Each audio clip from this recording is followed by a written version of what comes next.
menjadi asumsi yang menimbulkan ketidakpastian bagi kita. Nah, baik Bapak Ibu sekalian, mohon izin kami mewakili Pak Singgih. Tadi sudah disampaikan Pak Udi, beliau tidak dapat mengikuti webinar kali ini. Kita akan sampaikan bagaimana menyiasati masa pandemi dengan agrotourism dan ekoturism. Nah, mungkin saya awali dari grafik ini, jadi biar memudahkan Bapak Ibu semua untuk memahami sebelum kita berdiskusi. Ya, jadi kalau kita lihat slide ini, Bapak Ibu sekalian, pertanian, ya, ini yang biasanya memang tidak begitu tinggi, ya ini grafik yang sebelumnya. Jadi ini pertanian itu memberikan kontribusi hampir mencapai 10% ya, 9,37%. Nah, tingkat pertumbuhannya juga biasanya tidak begitu tinggi Bapak Ibu. Ya hanya sekitar 1,03% ya, dibanding konstruksi, kemudian dibanding akomodasi makan minum itu jauh sekali. Nah, yang menarik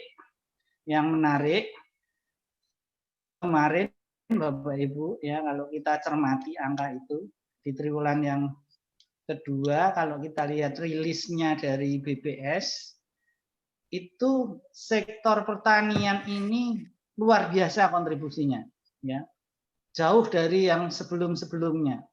Dia menduduki kontribusinya mencapai 10,93% di triwulan kedua 2020 ini. Dan hanya ada 3 ya yang tumbuhnya positif, Bapak Ibu sekalian. Jadi hanya 3 sektor yang tumbuhnya positif: pertanian, info komunikasi, kemudian jasa kesehatan. Jadi di triwulan pertama ini kontraksi pertumbuhan ekonomi sebetulnya sangat berat untuk DIY khususnya, karena triwulan pertama kita sudah minus 6,6%, kemudian triwulan kedua kita masih minus juga ya, sebesar 3,45%. Jadi 2 triwulan di tahun 2020 ini kita pertumbuhan ekonominya masih minus. Dan yang menarik sekali lagi Bapak Ibu, hanya 3 sektor yang tumbuhnya positif: pertanian, informasi komunikasi ini yang di sebelah kanan yang warnanya hijau tua, kemudian jasa kesehatan. Nah, ini ya yang masih tumbuhnya positif, ya, yang lainnya udah negatif. Akomodasi makan minum itu paling terpuruk Bapak Ibu sekalian ya, minusnya hampir 40%, minus 39%. Jasa lainnya juga demikian. Transportasi apalagi juga 34, sekian persen. Sehingga yang tumbuhnya masih positif hanya di 3 sektor itu, dan yang lainnya tumbuh negatif cukup parah ya. Nah, kemudian juga kalau kita lihat grafik ini Bapak Ibu lebih dalam lagi sebetulnya ya. Kenapa pertanian itu tumbuh positif? Karena pertanian mengalami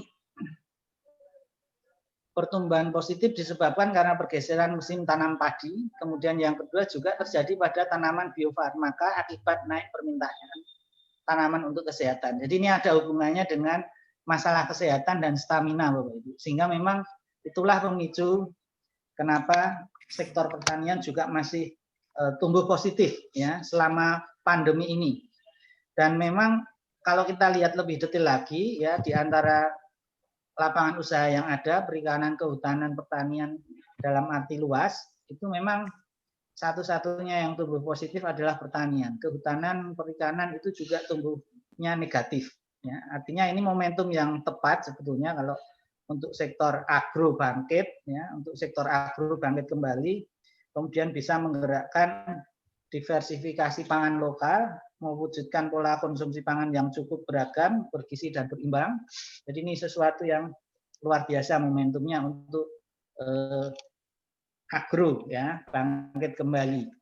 Nah, kemudian ada satu hal yang perlu kami sampaikan sebelum kita bicara ke pariwisata, Bapak Ibu sekalian, mungkin ini juga untuk menambah perspektif kita.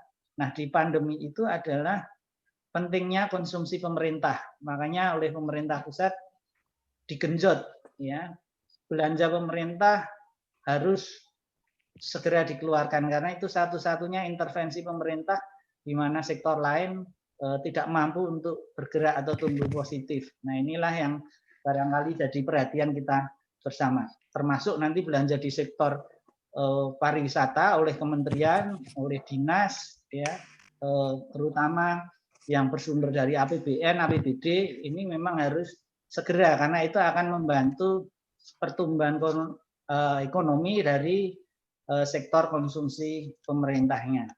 Nah, kemudian Bapak Ibu sekalian, kalau kita cermati ya, kontraksinya yang bikin kita negatif itu di pertumbuhan sampai triwulan kedua itu apa?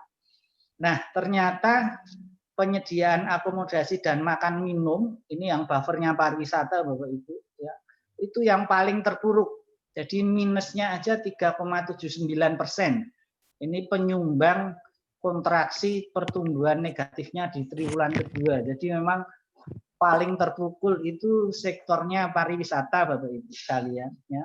Nah, berbalik dengan sektornya yang pertanian tadi. Ini jadi dua hal yang sangat kontradiktif. Akomodasi makan minum ini terpuruk, termasuk jasa konstruksi tentunya itu juga sangat terpuruk karena penyumbang pertumbuhan negatif terbesar. Nah, oleh karena itu ini menjadi menarik bagaimana yang negatif ini kemudian bisa berkorelasi dengan sektor pertanian yang positif. Artinya kolaborasi pariwisata dengan sektor pertanian ini bagaimana kita olah sehingga menjadi sama-sama tumbuhnya nanti menjadi positif, kira-kira begitu. Nah, baik Bapak Ibu sekalian, nah saya ingin sampaikan kontribusi pariwisata, kalau sekarang sudah kita bicarakan ke pariwisata, kontribusinya memang kalau kita lihat di PDRB, ya, baik pariwisata maupun pendidikan, ya, termasuk sektor pendukungnya di dalamnya, itu kontribusinya cukup besar. Ini untuk DIY, kasus DIY. Jadi sebesar 64,6% dari PDRB, Bapak Ibu sekalian. Kalau kita lihat datanya.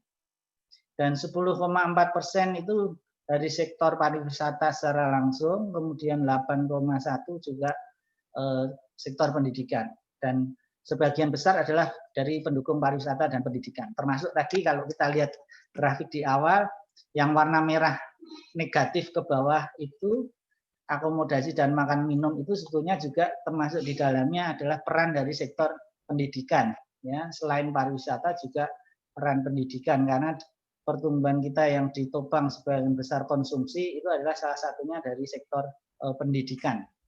Nah, oleh karena itu, kemudian Bapak Ibu sekalian, berbagai konsep wisata sudah banyak kita coba kembangkan, ya, termasuk di dalamnya agrowisata dan eduwisata. Ya, ini mungkin sesuatu yang menarik di era pandemi ini, akan menjadi sesuatu yang menjadi tantangan kita, ya, karena memang ternyata pertanian itu tumbuhnya satu-satunya yang positif, ya, dibanding dengan sektor pendukung pariwisata tadi. Sehingga ini akan menarik kalau pertumbuhannya pertanian itu bisa menarik pertumbuhannya sektor pariwisata. Nah, ini yang akan coba kita diskusikan di pertemuan kita hari ini. Nah, kemudian Bapak Ibu sekalian, kita butuh strategi sebetulnya untuk mewujudkan itu tadi, bagaimana sektor pertanian ini memberikan korelasi positif kepada sektor lain, ya, terutama pariwisata. Nah, ini butuh kemudian strateginya. Ya. Di saat kita pandemi memang butuh strategi khusus yang berbeda dengan strategi sebelumnya. Nah, salah satu strategi yang mungkin paling tepat dan berkali-kali juga ini sudah kita sampaikan yaitu mengenai pendekatannya adalah quality tourism. Jadi kita bukan mendekatkan pada quantity tapi kepada quality, ya, bukan lagi pada jumlah, ya, jumlah yang banyak dan sebagainya, kunjungan yang banyak dan sebagainya, tapi lebih kepada quality tourism. Jadi lebih bagaimana layanan kita ini akan memberikan kontribusi ekonomi yang lebih tinggi. Jadi layanan di sektor pariwisata itu agar tetap memberikan nilai ekonomi yang tinggi, maka pendekatan yang terbaik mungkin di era pandemi adalah dengan strategi pendekatan mengembangkan quality tourism. Jadi bukan pada kuantiti jumlahnya yang banyak, ya, kunjungan wisatawan yang banyak dan lain sebagainya, karena kita sudah nggak mungkin kerumunan banyak dan sebagainya, sehingga akan menarik jika kita melakukan strategi dengan yang kita sebut sebagai quality tourism. Nah, kemudian Bapak Ibu sekalian, banyak hal yang khususnya DIY kita miliki. Sekali lagi, kita punya culture, ya, punya nature yang kuat, kemudian punya community yang kuat. Ya. Kita punya filosofi Hamayu Hayuning Bawono, ya. Kalau kita lihat memang artinya sebetulnya kalau secara sederhana mungkin kalau kita terjemahkan itu akan berkaitan dengan pembangunan yang berkelanjutan, baik itu menyangkut pengembangan culture yang tangible maupun intangible. Kemudian kita juga punya slogan atau semangat Rahayuning Bawono Kapurba Waskitating Manungso. Kemudian kita juga punya semangat yang berkaitan dengan community peace-nya Uji Greget Sengguh Ramingkuh, yang itu merupakan modal sosial kita, dan kebetulan kita juga kuat di semangat gotong royongnya, sehingga ini sangat mendukung sekali lagi Bapak Ibu untuk kaitannya dengan pengembangan quality tourism, ya, karena ya kita punya keunikan, ya, culture yang memang khusus dibanding dengan beberapa daerah yang lain. Nah, ini sangat mendukung dengan semangat Sabta Pesona kita, termasuk semangat kita yang sekarang yaitu clean, healthy, safe, and environmental. Ya, ini akan sesuatu yang mungkin jadi modal yang cukup kuat bagi kita untuk mengembangkan strategi pariwisata dalam konteks mengembangkan quality tourism, bukan quantity tourism. Nah, kemudian Bapak Ibu sekalian, kalau kita lihat tren dan peluangnya, new tourism ini memang kita masih punya banyak peluang, ya, walaupun semua mungkin barangkali strateginya tidak kemudian seperti yang sebelum-sebelumnya, ya, karena memang kondisinya sudah tidak memungkinkan untuk seperti sebelumnya. Ya. Jadi kita memang menghadapi sesuatu tatanan yang baru yang butuh strateginya juga baru, karena peluang dan tantangannya juga sudah berbeda. Ya, ini sebagai contoh aja, misalnya kita bicara atraksi, ini kan sudah nggak mungkin kita secara rame-rame, banyak kerumunan dan sebagainya, sehingga mungkin yang disajikan adalah dalam bentuk hybrid, artinya secara online-nya lebih banyak, ya, secara streamingnya lebih banyak daripada ketemu fisik langsungnya. Barangkali ini akan juga menarik, karena kalau kita tidak mengembangkan semacam model konten digital, ini kayaknya kita juga akan kesulitan, karena dengan promosi konten digital itu sebetulnya juga dalam rangka menjaga kepercayaan masyarakat akan destinasi wisata kita misalnya, ya, sehingga ini akan muncul tetap kepercayaan akan tentang destinasi yang ada atau yang kita miliki. Kemudian ada beberapa contoh yang lain berkaitan dengan Ipoten Airlines, ya. Jadi memang trennya juga sekarang ini kita masih cukup berat, ya, karena wisatawan mancanegara juga tentu akan sangat minim. Kalau kita lihat data BPS, kita masih mengandalkan wisatawan Nusantara kita. Kemudian juga berkaitan dengan produk preference, ya, artinya kalau atraksi rame, ya, viral dan sebagainya, ini akan menjadi sebuah peluang walaupun tidak bertatap muka langsung. Ya, kemudian akomodasi juga iya. Kemudian banyak hal yang sebetulnya masih menjadi peluang untuk kita. Nah, sekarang kita harus kemudian menghubungkan tadi dengan strategi yang kita miliki dengan kondisi tren dan peluang yang kita hadapi sekarang ini, Bapak Ibu sekalian. Nah, yang berujung pada sekali lagi bagaimana meningkatkan quality tourism untuk kita. Nah, ini salah satu contoh strategi yang coba kita kembangkan di sektor pariwisata, Bapak Ibu. Jadi kita punya sekarang itu namanya Pranatan Anyar.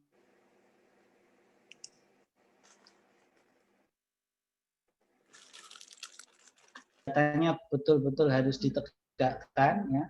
Kita harus menghitung kapasitas setiap destinasi agar orang itu kemudian tidak berkerumun di sana, bisa diatur, ya, kapasitasnya seberapa besar, protokolnya bagaimana, kemudian kita juga lakukan simulasi dulu sehingga kira-kira memungkinkan tidak untuk destinasi itu kemudian dibuka. Ya, kita ujikan operasionalnya seperti apa.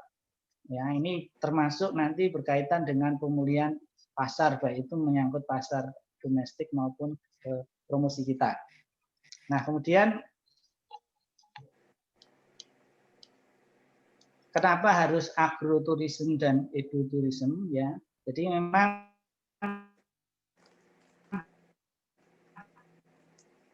banyak wisatawan yang sudah rindu traveling tapi masih khawatir di rumah itu juga sangat bosan, apalagi sudah mencapai hampir 6 bulan, setengah tahun orang harus berdiam diri di rumah, itu tentu akan memunculkan rindu untuk melakukan traveling, Bapak Ibu sekalian, ya. Kita lihat aja sekarang ini euforianya luar biasa kalau kita lihat di destinasi itu. Pengunjungnya tiba-tiba cukup banyak, kalau kita tidak kuat di protokol kesehatannya memang akan menjadi persoalan tersendiri, akan muncul klaster-klaster yang justru tidak kita inginkan. Nah, kemudian yang kita kembangkan bukan mass tourism, tadi sudah kami sampaikan di depan strateginya, tapi lebih pada ekowisata, minat khusus, ya, yang tidak berupaya untuk menarik kunjungan wisatawan sebanyak-banyaknya.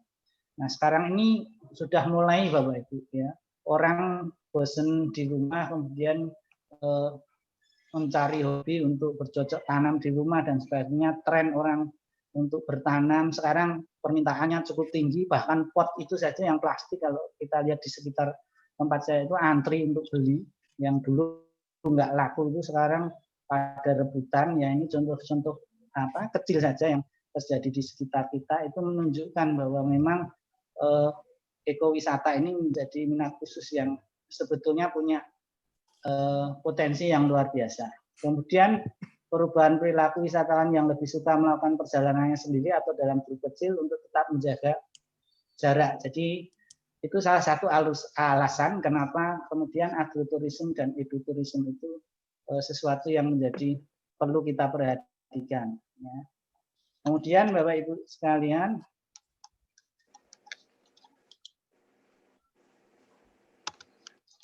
nah, keuntungan dari agroturism dan eduturism, ya, ini salah satunya yang barangkali bisa Bapak Ibu baca juga di layar, ya. Ini yang pertama adalah mampu menyerap tenaga kerja, ya. Mampu menyerap tenaga kerja. Walaupun itu mungkin masih warga sekitar yang sedang membutuhkan pekerjaan akibat dari pandemi COVID. Kemudian yang kedua, agroturism dan eduturism itu keuntungannya adalah pendapatan dari hasil olahan atau hasil pertanian perkebunan itu yang dijadikan souvenir atau oleh-oleh. Jadi semuanya punya nilai ekonomis.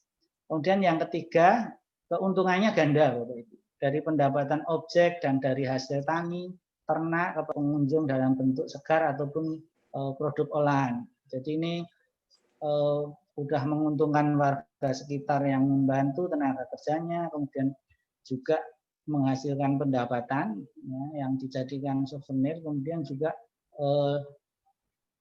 punya keuntungan ganda dari pendapatan objek dan hasil tani ternak atau pengunjung yang dalam bentuk produk olahan. Kemudian yang terakhir Bapak Ibu, keuntungan dari ekoturism dan eduturism adalah kegiatan pertanian yang disuguhkan pada wisatawan dapat dibuat permainan atau edukasi, Bapak Ibu. Jadi ini yang menarik. Jadi bagaimana pengetahuan kita tentang menanam, memelihara, kemudian cara mengolahnya Ya, hasil agroturism itu bisa jadi sebuah permainan yang bisa mengedukasi anak-anak maupun orang dewasa.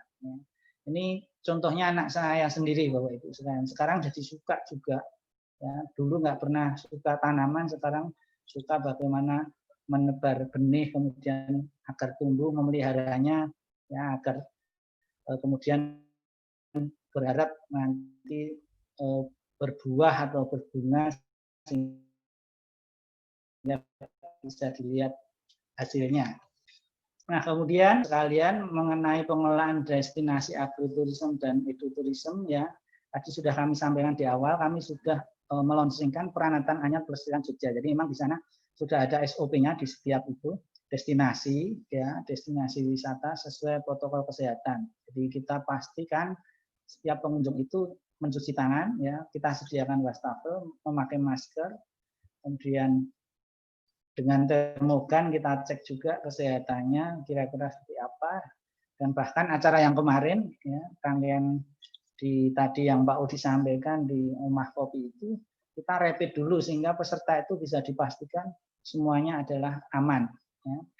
Kemudian Bapak Ibu sekalian berkaitan dengan pengelolaan destinasi, kawasan ekoturism dan ekoturism harus dilengkapi dengan sarana pendukung. Jadi ya, ada amenitasnya seperti tempat makan minum, tempat souvenir, ya, itu sangat baik. Jadi ini akan mendukung Bapak Ibu karena itu punya nilai ekonomi juga yang tinggi, termasuk pengemasan storytelling yang menarik pada wisatawan. Jadi kami punya angan-angan di setiap destinasi ini ada semacam QR code yang kemudian bisa di-scan oleh wisatawan. Oh, ini ceritanya gimana, ada edukasi apa di dalamnya.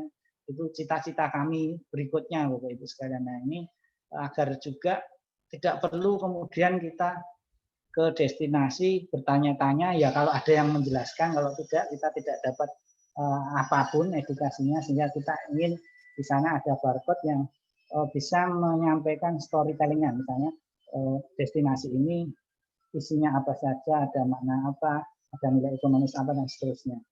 Nah, kemudian Bapak Ibu ada satu hal yang sangat penting sekarang karena era pandemi ini, ekosistem digital itu punya peran yang paling besar, luar biasa. Makanya tadi kalau kita lihat pertumbuhan ekonomi terbesarnya di sektor informasi dan komunikasi. Jadi ada media digital sebagai media promosi, ini memang yang paling efektif sekarang, ya, membuat video teaser tentang destinasi, kemudian kita coba viralkan di YouTube, Instagram, Twitter, Facebook, ini akan menjadi langkah yang strategis dan kemudian lebih efektif untuk menghasilkan sesuai yang kita harapkan, termasuk dalam hal memasarkan produk Bapak Ibu sekalian. Nah, ini contoh Bapak Ibu sekalian destinasi agroturism di DIY, salah satunya di Mangunan Bapak Ibu, berlokasi di Kecamatan Blingo, Bantul, ya. Ini ada nilai edukasinya juga, kemudian yang jelas sangat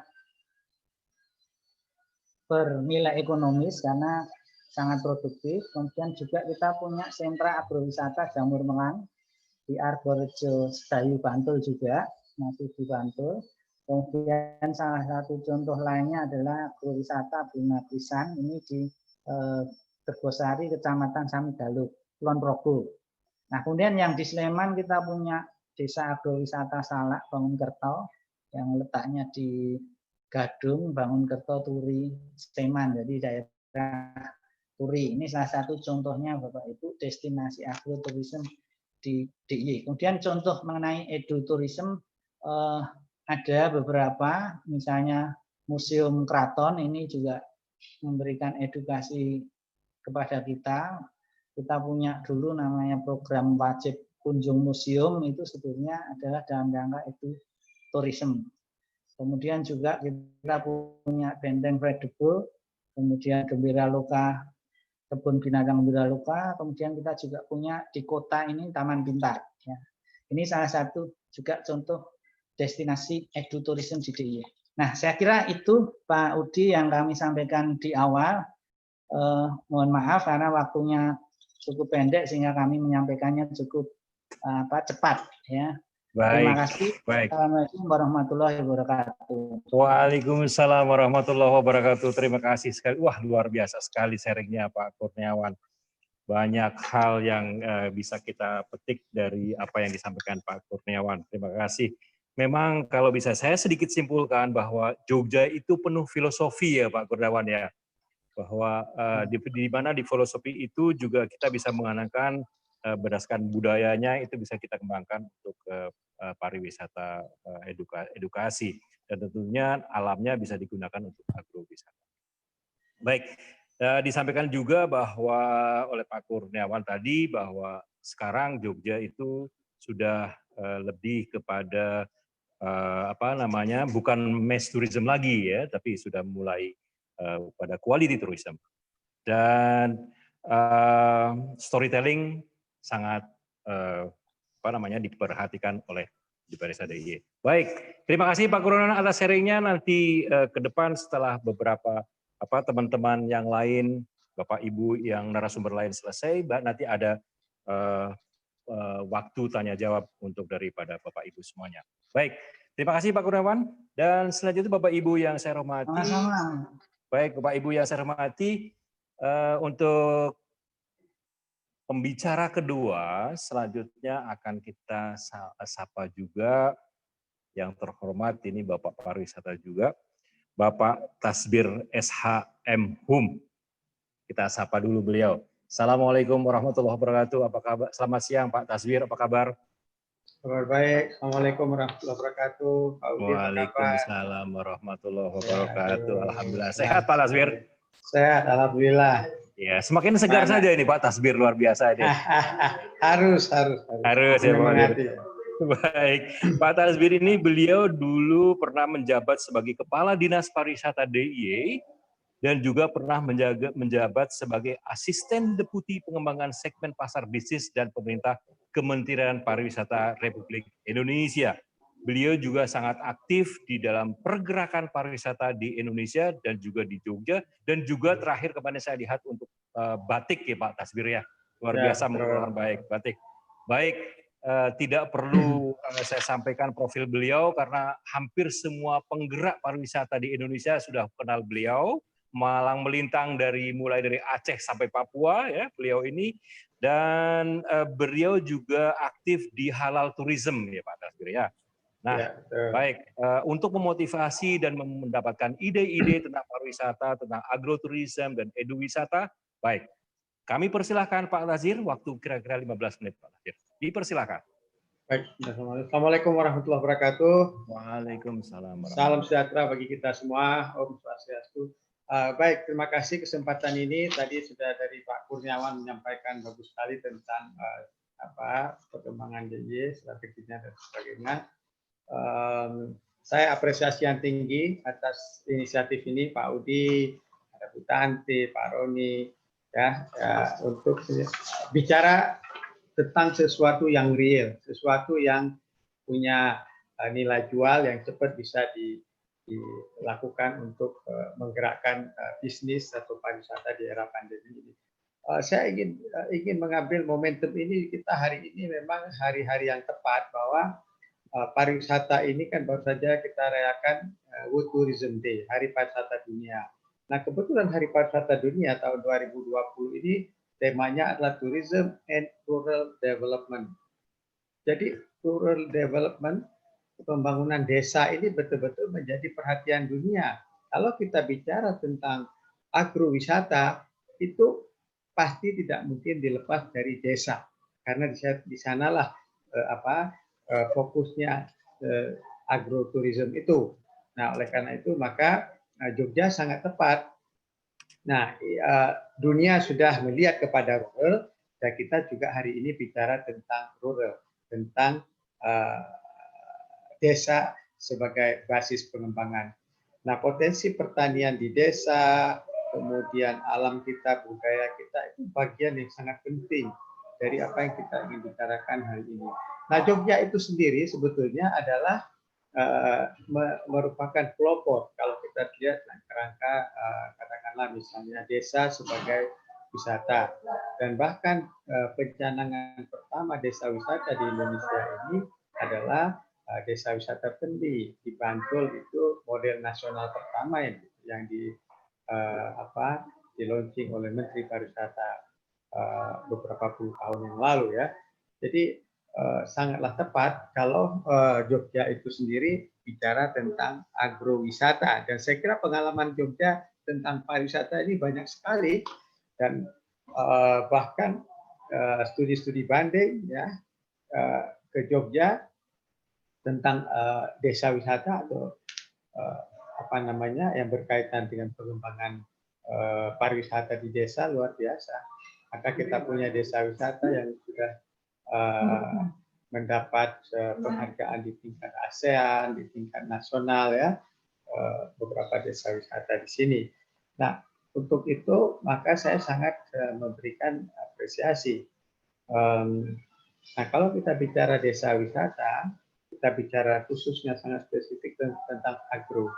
Nah, sekarang ini era pandemi ini memberi ruang kepada kita untuk lebih serius lagi kepada agro dan edutourism. Karena di era pandemi ini orang akan lebih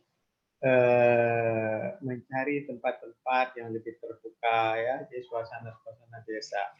Nah, hari ini saya pikir yang menarik bagi kita di Jogja ini ahlinya banyak. Saya kira kita nanti mau dengar salah satu ahlinya ada Pak Roni di sini ya.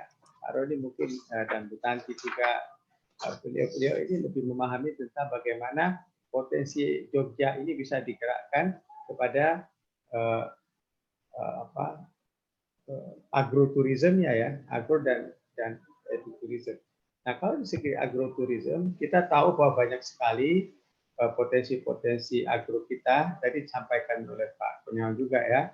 Kita tahu Pak Udi juga dulu sering membawa tamu-tamu dari Eropa, kemudian mengunjungi Salak Pondok ya kan, setelah dari Borobudur ke Salak Pondok dulu baru kemana-mana. Nah, saya kira pola-pola ini akan ke depan akan menjadi tren baru juga ya. Jadi, nah ini tergantung bagaimana upaya kita untuk menghidupkan lagi itu dengan variasi-variasi. Ya, nanti saya kira biar Pak Roni menyampaikan berkaitan juga dengan sayur-sayuran atau apapun. Sekarang juga pemerintah juga sudah mulai melihat bahwa salah satu beban ekonomi yang besar kita, beban devisa nasional ini adalah kita masih juga mengkonsumsi beberapa produk impor, makanan impor. Ya, mungkin kalau dengan pola-pola ini kita mulai memperbanyak konsumsi lokal, ini bisa juga menekan dari segi devisa kita untuk mengimpor barang makanan dari luar. Nah, ini semua mesti dimulai dari Jogja. Makanya Jogja saya bandingkan dengan daerah lain di Indonesia yang saya sudah datang, pasti selalu mereka merasa Jogja lah model, Jogja lah tempat mereka belajar. Maka hari ini mudah-mudahan kita nanti ada masukan, dan mudah-mudahan ini juga menjadi sesuatu yang bisa diterapkan ya Pak, khususnya dari Pak Kurniawan ya, bagaimana nanti kebijakan di Pemda ini. Juga kita melihat bahwa khusus di Jogja ini di daerah istimewa ini, desa ini betul-betul menjadi perhatian ya, baik dari segi budaya, kemudian dari segi pertanian, dan yang agak spesifik mungkin ya kalau dibanding dengan tempat lain. Jogja ini kan provinsi kecil, Jogja ini lahan pertaniannya sangat terbatas, Jogja ini tidak punya sumber alam minyak bumi dan lain sebagainya atau pertanian yang luas. Nah, karena keterbatasan ini, maka selalu di Jogja ini yang paling tepat agronya itu dikaitkan dengan tourism. Jadi ini integrated betul ini, integrated antara wisata dengan pertumbuhan agro. Nah, pertumbuhan agronya sendiri nanti ahlinya ada di sini, dia bicara soal itu. Dan tentu saja apa yang sering disampaikan juga oleh Pak Gubernur bahwa Jogja ini kan pendekatannya pendekatan kultural. Tadi juga Pak Gubernur menyampaikan juga bagaimana kita menjadikan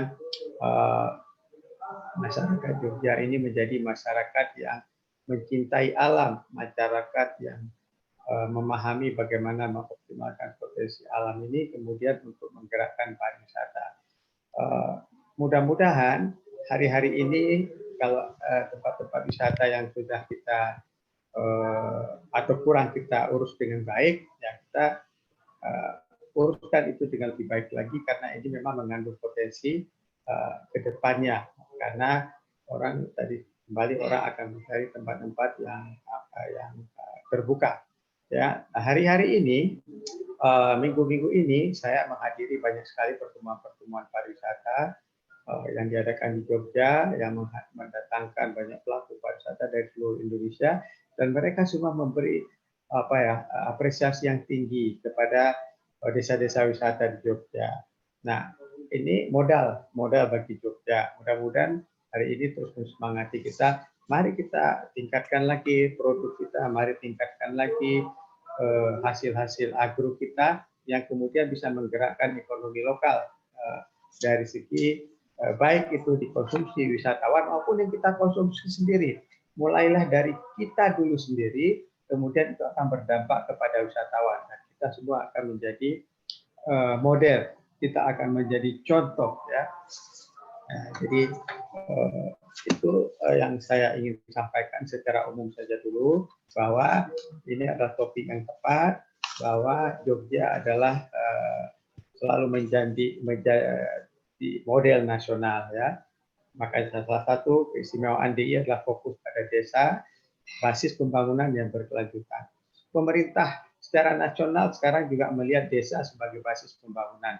Kenapa? Karena kemiskinan terbesar di desa, penduduk terbesar ada di desa, dan lain sebagainya. Maka ada dana desa, dan lain sebagainya. Mungkin itulah yang menjadi harapan kita, bahwa apa yang kita ingin bicara berkaitan dengan agro dan edutourism ini bisa capai hasil yang baik. Nah, mengenai edutourism itu sendiri banyak sekali kaitannya, seperti di Jogja ini kota mahasiswa, kota pelajar, kampus-kampus banyak di sini. Sudah cukup banyak, ya, kita program-program misalnya seperti KKN tematis, ya, dengan banyak sekali karya-karya mahasiswa yang di desa yang mengkreat desa-desa wisata baru, produk-produk pariwisata baru. Kemudian juga bermunculanlah banyak sekali ide-ide kreatif di masyarakat itu untuk menjadikan daerahnya menjadi daerah wisata. Baru saja minggu lalu saya juga diundang ke salah satu desa wisata. Betul-betul mereka di situ membuat sesuatu yang berkaitan dengan agro dan edutourism itu integrated. Di situ kita bisa melihat bagaimana pertanian, bagaimana bercocok tanam, kemudian bagaimana mengedukasi tamu-tamunya yang datang dari luar, ya, dari sekitar Jawa sini maupun dari luar Jawa. Saya kira yang kita bicarakan hari ini pasti akan memiliki nilai jual yang tinggi kepada kemajuan pariwisata di Yogyakarta. Itu harapan saya. Terima kasih. Assalamualaikum warahmatullahi wabarakatuh. Waalaikumsalam warahmatullahi wabarakatuh. Luar biasa sekali. Ini Bapak Pariwisata Jogja ini yang bicara, jadi luar biasa sekali.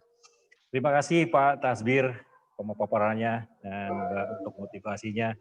Jadi kalau boleh saya sampaikan, Pak Tasbir lebih mendapatkan bahwa ini terutama untuk teman-teman Jogja nih, ya, bahwa Jogja ini harus menjadi model. Nah, ini sebuah tantangan Pak Kurniawan dan teman-teman Jogja untuk agroturism dan eduwisata ini. Dan kemudian kita harus, karena ini tadi, karena Jogja itu kecil. Nah, untuk itu teman-teman yang ada di Jogja harus lebih kreatif untuk mendapatkan pariwisata ini bagaimana. Ya, baik. Terima kasih Pak Tasbir atas sharingnya, dan bagi Bapak Ibu peserta webinar kali ini, bagi pertanyaan yang ingin bertanya nanti boleh di chat room, atau nanti kita pada akhir acara juga masih mempunyai waktu, kalau masih punya waktu untuk bertanya secara langsung. Baik, terima kasih sekali lagi untuk Pak Tasbir. Untuk selanjutnya akan kita sapa pemateri yang ketiga, Telah hadir bersama kita Bapak Insinyur Roni Wibiharto. Assalamualaikum, selamat siang Pak Roni, apa kabar? Salam Mas Udi, selamat siang. Sehat selalu Mas, jaga kesehatan. Alhamdulillah sehat. Nah, luar biasa sekali nih, Mas Roni ini selalu ceria, itu di mana-mana selalu tersenyum nih. Untuk menjaga imun ya Pak Roni ya. Iya betul Pak Udi. Baik. Saya sampaikan kepada peserta webinar kali ini bahwa Pak Roni ini sejak tahun 96 ya beliau adalah lulusan beliau adalah sarjana pertanian dan sejak tahun 96 beliau sebagai konsultan dari pertanian. Nah, luar biasa sekali.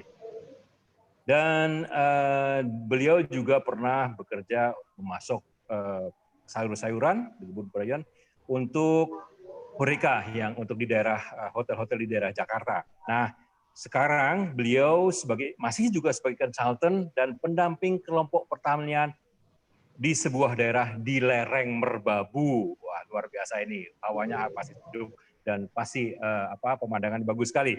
Baik, yang akan dibicarakan beliau bagaimana kegiatan pertanian yang beliau lakukan. Baik, kita berikan waktu 15 menit untuk Bapak Roni. Untuk Pak Roni, dipersilahkan. Terima kasih Pak Udi. Assalamualaikum warahmatullahi wabarakatuh pada para peserta webinar siang ini. Juga yang terhormat Bapak Kurniawan yang mewakili Kepala Dinas Pariwisata Jogja. Juga kepada Bapak Tasbir yang terhormat, beliau mentor saya untuk di bidang pariwisata. Alhamdulillah siang ini kita akan menyampaikan tentang webinar peluang agrowisata sebagai alternatif pendapatan lain untuk petani. Seperti kita ketahui, agrowisata itu termasuk baru buat petani kebanyakan ya. Jadi saat ini petani masih hidup dalam garis kemiskinan yang pasti itu. Ya tadi seperti disampaikan bahwa oleh Bapak Kurniawan bahwa sektor pertanian mengalami peningkatan yang cukup tajam selama pandemi ini, tetapi memang secara grafik, secara garis besar memang banyak peningkatan, tetapi untuk petani-petani yang saya dampingi saat ini memang kondisinya juga sedang dalam kondisi sulit, karena kebetulan mereka bertanam, terus pandemi sehingga harga sayuran pun jatuh cukup drastis sampai bawah sekali. Dalam beberapa bulan kemarin harga tomat pun bisa cuma Rp250 di kebun, harga cabai cuma Rp1.000 di kebun, itu sangat memprihatinkan. Dan agrowisata bukan suatu bisa menjadi alternatif pendapatan lain untuk petani. Jadi permasalahan petani yang dihadapi saat ini yaitu keterbatasan lahan, ya juga keterbatasan modal. Selain itu juga ketidakstabilan harga. Ya semoga dengan keterlibatan rekan-rekan dari kepariwisataan di Jogja ini, kehidupan petani bisa sedikit meningkat, lebih sejahtera.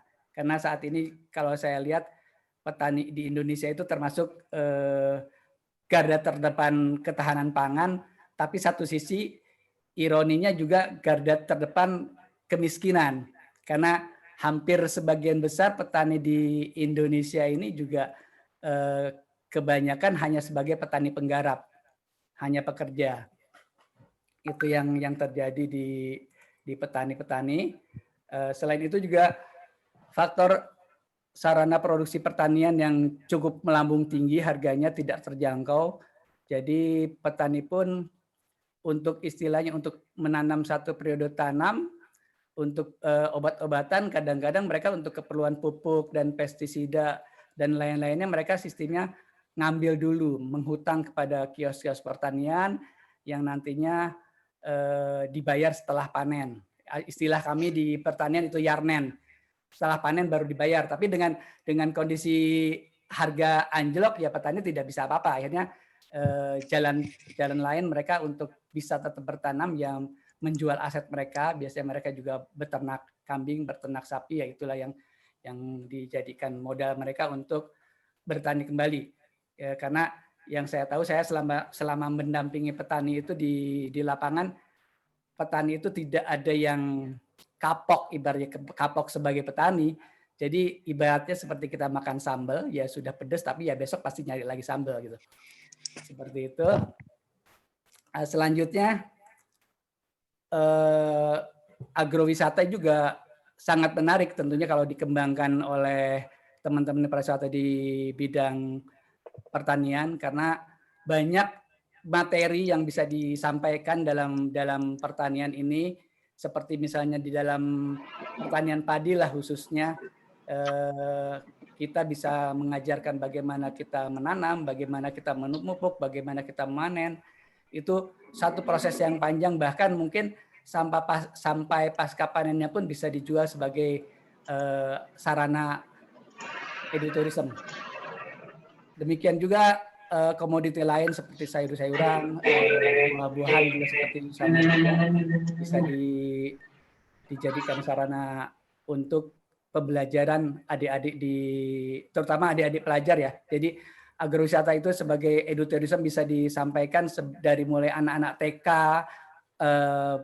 bahkan dari prasekolah sampai orang tua yang sudah pensiun. Jadi misalnya untuk anak-anak prasekolah, kita kumpulkan mereka, kita ajari mereka menanam, lalu kita berikan yang hasil mereka tanam untuk dibawa pulang, mereka akan sangat bahagia. Demikian juga bila untuk teman-teman yang SMA, SMP, SMA itu juga pelatihan-pelatihan pertanian seperti bagaimana mencangkok, bagaimana menanam, itu juga sangat memungkinkan untuk dijadikan sebagai kegiatan eduwisata. Dan selain itu, dengan adanya agrowisata ini juga bisa mengurangi urbanisasi masyarakat desa ke kota, karena selama ini juga menjadi polemik di pemerintah karena sebagian besar tenaga kerja muda lari ke Jakarta terutama untuk mencari pekerjaan. Bila di daerah tersebut diangkat kelebihannya, terutama di bidang pertanian, tentu akan menahan saudara-saudara kita untuk tidak melakukan urbanisasi ke luar daerah, sehingga mereka bisa bekerja di tempatnya sendiri. Ya, tentu ini juga akan meningkatkan pendapatan tempat tersebut.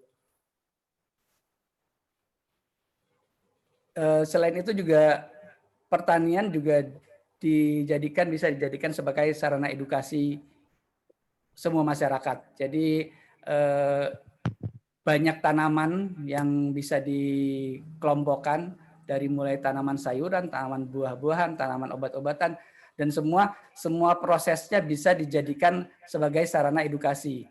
Jadi itu sangat luar biasa, sangat menarik, hingga kita menunggu saudara-saudara kita yang memang ingin berinvestasi di desa dan mengembangkan desa. Tentu ini akan sangat membantu masyarakat desa tidak terlalu menggantungkan hasilnya dari penjualan pertanian seperti tadi disampaikan oleh Pak Kurniawan, tetapi juga mendapatkan hasil lain dari apa yang mereka miliki, apa yang mereka sampaikan tentang bertani. Ini sangat menarik. Itu pernah juga sudah saya lakukan beberapa tahun yang lalu, membuka tempat satu agrowisata, dan memang sangat menguntungkan.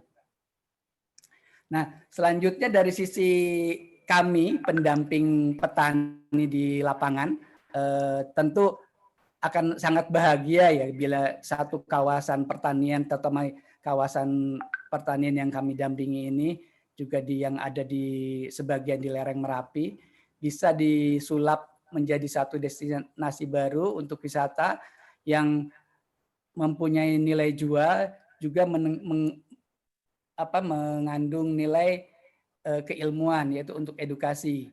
Tetapi sekarang petani atau masyarakat desa tidak bisa berjalan sendiri, butuh sentuhan, butuh pendampingan dari teman-teman yang memang bekerja di bidang pariwisata, terutama bagaimana men-setting tempat itu menjadi menarik, bagaimana nanti mendatangkan tamu ke tempat kami di desa ini, dan diajarkan bagaimana membuat satu bingkisan atau satu kemasan yang menarik sehingga tamu-tamu kita yang berkunjung ke desa itu bisa membawa oleh-oleh yang hasilnya dari desa, walaupun sederhana, tapi itu akan sangat berarti buat orang-orang di kota. Karena pernah saya alami sendiri gimana orang-orang dari kota, apalagi dari Jakarta, sampai tidak tahu apa itu padi.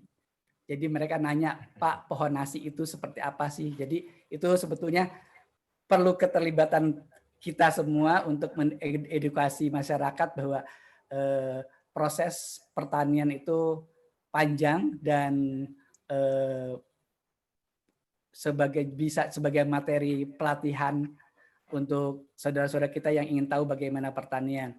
Selain itu juga kami di desa, di petani kami pun, saya mendampingi mereka untuk bertani secara sehat. Jadi tidak organik, tapi bertani secara organik. Tapi kalau bicara organik memang tanggung jawabnya harus dengan sertifikasi organik yang butuh proses yang panjang. Tapi paling tidak kami sudah mengajarkan kepada petani bahwa ayo kita bertanam secara sehat, secara bijak, tanpa menggunakan pestisida kimia yang memang mengandung residu yang cukup mematikan buat kita manusia. Walaupun kita setiap hari makan sayur, kadang-kadang kita tidak pernah tahu bagaimana itu sayuran dari lapangan. Nah di sini dari kami petani-petani yang saya dampingi, alhamdulillah mereka sudah secara perlahan meninggalkan pestisida kimia terutama, tapi kalau pestisida yang organik tidak masalah. Dan di situ mereka juga berharap sekali apa yang mereka tanam, mereka hasilkan itu bisa dijual dengan harga baik. Tentu ini akan sangat meningkatkan pendapatan mereka. Mungkin seperti itu yang bisa kami sampaikan, tidak banyak Pak Udi dan rekan-rekan semua. Selanjutnya mungkin bisa disampaikan oleh rekan kami berikutnya bagaimana bisa mendatangkan wisatawan atau bisa men-set desa menjadi tempat agrowisata yang menarik. Demikian pemaparan saya. Wassalamualaikum warahmatullahi wabarakatuh. Waalaikumsalam warahmatullahi wabarakatuh. Sangat menarik ya yang disampaikan oleh Mas Roni tadi. Ternyata dari pemaparan Mas Roni kita tahu bahwa ternyata pertanian itu masih sedikit menghadapi masalah, khususnya di harga jual ya Mas Roni ya. Ya, oke. Nanti mungkin dengan kehadiran rekan-rekan semuanya untuk mengerjakan agroturism yang merupakan menurut Mas Roni tadi, agroturism menjadi salah satu solusi bagi pertanian. Di sisi lain, pertanian juga menjadi solusi bagi pariwisata. Kira-kira gitu ya. Jadi ini simbiosis yang bagus sekali. Baik. Perlu saya ingatkan bagi Bapak, Ibu, Saudara semuanya peserta webinar kali ini untuk pertanyaan. Ya, bagi pertanyaan silahkan dari mana ditujukan kepada siapa bisa disampaikan di chat room. Ya, jadi biar Bapak Ibu juga bisa bertanya tentang seputaran agroturism dan eduwisata dan juga tentang kebijakan-kebijakan yang ada di pemerintah khususnya yang ada di Yogyakarta. Baik, Bapak Ibu yang saya hormati, untuk selanjutnya ini satu-satunya Sri Kandi yang hadir menjadi pembicara kali ini. Ada Ibu Tantiarini Hidayati. Kita sapa dulu beliau ya. Assalamualaikum Bu, apa kabar Bu? Baik, waalaikumsalam warahmatullahi wabarakatuh Pak Udi. Luar biasa, sehat Bu ya? Tetap ya, semangat. Sehat, alhamdulillah. Baik. Nah Bu Tanti ini dari awal beliau sudah berkecimpung di pariwisata. Beliau itu belajarnya juga di pariwisata, yaitu di BPLP Bandung, Diploma 3, in Tourism Planning and Marketing. Itu sudah sejak tahun 90. Kemudian beliau juga lulus BBA-nya, Business Administration, in International Tourism Management tahun 87, ya, di Schiller International University, Waterloo, London. United Kingdom. Luar biasa. Dan menyelesaikan Master of Science juga di Scotland, United Kingdom. Sebagai di Scottish Hotel School, University of Strathclyde, Glasgow, Scotland. Ya Bu, ya luar biasa sekali. Jadi pengalaman untuk pariwisata luar biasa. Dan beliau juga pernah tahun 2014 sampai 2015, beliau juga sebagai tourism consultant as a part of Bali Samara Lokatim, ya, yaitu untuk establishing agrotourism resort in Puri Agung Kaba-Kaba, Tabanan, Bali. Dan juga beliau pernah terlibat sebagai tourism researchers as a part of University of Gajah Mada team, gitu ya. Di waktu itu melakukannya di Riau. Baik, luar biasa sekali Bu Tanti pengalamannya sebagai pengamat dan sebagai pelaku pariwisata. Beliau ada di samping pelaku pariwisata untuk destinasi, beliau juga seorang hotelier. Bagaimana sharingnya beliau? Apa yang disampaikan beliau? Baik, marilah kita dengarkan paparan dari Ibu Tantiarini Hidayati. Kepada beliau, Ibu Tantiarini, dipersilakan 15 menit, Bu. Baik, terima kasih Pak Udi. Assalamualaikum warahmatullahi wabarakatuh. Waalaikumsalam. Terima kasih tadi kita sudah mendengarkan gambaran umum dari pemerintah daerah ya, program pemerintah daerah. Disambung dengan Pak Tasir yang juga memang secara umum menyampaikan kalau Yogyakarta itu desanya yang sekarang ini menonjol untuk bisa dikembangkan. Ada Pak Roni yang memang sudah juga menyampaikan bagaimana kesulitan petani di lapangan. Nah, kaitannya dengan yang akan saya sampaikan hari ini, menyiasati masa pandemi dengan agroturism dan eduturism itu kita angkat karena memang kami dari Sayur Anda pada awalnya tidak terpikir kalau ternyata petani itu perannya sangat besar di masa pandemi ini. Ya, salah satu yang mungkin kita harus samakan dulu ya, agroturism dan eduturism itu, kalau teman-teman lihat ini apa definisinya gitu ya, itu kalau agro itu memang lebih sebagai suatu bentuk perjalanan wisata ke area alami yang dilakukan untuk mengkonservasi lingkungan dan melestarikan kehidupan sekaligus mensejahterakan penduduk setempat akhir tujuannya, di mana tentunya budaya setempat juga akan ditonjolkan. Sedangkan eduturism itu juga suatu bentuk perjalanan, agro sebagai pertanian sebagai tujuannya, tetapi ini lebih untuk mendapatkan pengalaman edukasinya. Jadi para wisatawan itu diharapkan mengetahui kehidupan petani yang mana proses produksi itu yang menjadi atraksi selama mereka mengadakan kunjungan wisata. Nah, pada saat kita melihat situasi sekarang di masa pandemi, kita melihat nih sekarang jumlah wisatawan memang menurun. Menurun karena memang kita tidak boleh banyak traveling, harus lebih menjaga tubuh kita gitu ya dengan sayur-sayuran yang kita makan, vitamin gitu ya, agar kita tetap punya ketahanan tubuh yang tinggi. Nah, saat ini dalam bidang pariwisata di industri kita itu tadi disampaikan memang dampaknya luar biasa. Hotel banyak yang tutup, bahkan mengurangi jumlah karyawan. Karyawan yang ada pun dikurangi jumlah gajiannya. Jadi mereka dipotong gajinya karena situasi pandemi ini. Hotelnya tidak ada tamu, kafe juga tutup, restoran juga banyak yang akhirnya gulung tikar. Itu situasi ini benar-benar membuat kita harus berpikir keras untuk bisa bertahan hidup. Nah, salah satu yang memang kita sekarang ini juga rasakan, travel agent sebagai mitra kita dalam melakukan penjualan wisata pun juga menjadi bingung nih apa yang akan dijual, hotelnya nggak ada, orang yang datang juga nggak ada, sementara mereka pun harus hidup.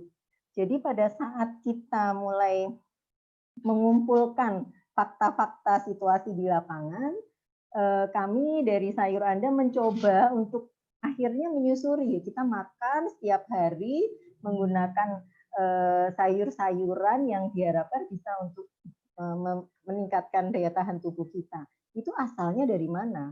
Ternyata kita melakukan kunjungan akhirnya ke beberapa tempat yang memang sudah dikenal sebagai tempat wisata pemandangan gitu ya, yang terdekat di sini tadi Pak Roni melakukan pendampingan kan yang nggak jauh dari Yogyakarta itu di daerah di lereng Merbabu dan Merapi itu ada daerah yang memang kopeng itu sangat dikenal, udaranya sangat dingin, sayur-sayurannya ternyata kalau kita masuk ke pasar itu melimpah sekali produksi mereka. Tapi sayangnya melimpahnya produk itu tidak diimbangi dengan naiknya harga di pasar. Kenapa? Karena mereka masih nyangkut juga tersangkut dari tengkulak gitu ya. Mereka dikuasai oleh tengkulak. Mereka dibeli oleh tengkulak, tengkulak menjual lagi ke pengepul di pasar Magelang, Muntilan, kemudian baru sampai ke Yogyakarta, dibagi lagi ke pasar-pasar, sampai ke tukang sayur, baru sampai mungkin ke konsumen. Nah, itu kan ada jalur distribusi yang sangat panjang yang kita lihat akhirnya harga yang dibeli oleh tengkulak yang pastinya dengan harga yang murah, ternyata pada saat dibeli oleh konsumen harganya naik jauh gitu. Jadi kita melihat kok tidak ada keseimbangan. Kalau tadi dibilang Pak Roni, mereka masih dalam garis kemiskinan, memang betul gitu ya. Karena memang pembelian di pasar di level petani itu sangat kecil. Jadi kami ya karena masa pandemi ini kita melihat kok insya Allah ya kalau kita membantu rakyat kecil, insya Allah kita juga akan dinaikkan derajatnya untuk bisa berbagi kepada yang lain dan kita pun akan mendapatkan berkah dalam hidup kita, gitu ya. Jadi, nah dalam perjalanan itu akhirnya kita pun juga melihat kita sebagai pelaku pariwisata. Tadi kita lihat di hotel, ya, terutama yang mungkin sangat kadang-kadang kita juga dilematis di hotel itu sekarang masih kondisi seperti ini, ada yang sudah buka, ada yang sudah mulai bergerak lagi. Itu mereka masih berpikir kalau bisa karena uang terbatas ya kita pending pembayaran gitu ya. Jadi mereka masih membeli di pasar, mereka mendapatkan harga yang agak tinggi dari supplier gitu ya, tapi mereka bayarnya tempo gitu. Padahal kita tahu kalau kita berbalik lagi bicara dengan petani, dalam kondisi yang seperti ini semua orang pasti ingin ada cash yang mereka bawa secepatnya. Jadi kita menyarankan sebetulnya, oke lah hotel sekarang sudah mulai buka. Ini kami dari Sayur Anda berharap bisa langsung memotong jalur distribusi itu dari petani, bisa kita bantu untuk langsung ke konsumen, tetapi kita berharap konsumen kita pun juga membayarnya langsung cash gitu, supaya kita bisa menyampaikan keuntungan yang harga bagus itu kepada petani. Jadi keuntungan hotel pasti akan dapat harga bagus, dan keduanya pasti akan dapat produk yang lebih segar, lebih fresh gitu ya, karena langsung dari petani tidak melalui jalur-jalur distribusi yang layaknya ada di pasaran gitu. Nah, untuk travel agent sendiri, tentunya kalau kita bicara travel agent transportasi yang nempel di dalamnya dan ada paket wisata yang juga biasa mereka jual, kita juga mencoba berbicara dengan beberapa travel agent bagaimana kalau selama pandemi ini dibawa bikin paket-paket kecil, mungkin paket keluarga, paket anak sekolah yang mungkin hanya 10 orang, 20 orang dengan mobil-mobil kecil, itu membawa wisata edukasi ke Magelang, Muntilan atau tempat-tempat yang memang memiliki suasana rekreasi yang pemandangan alam yang juga ada petaninya di situ.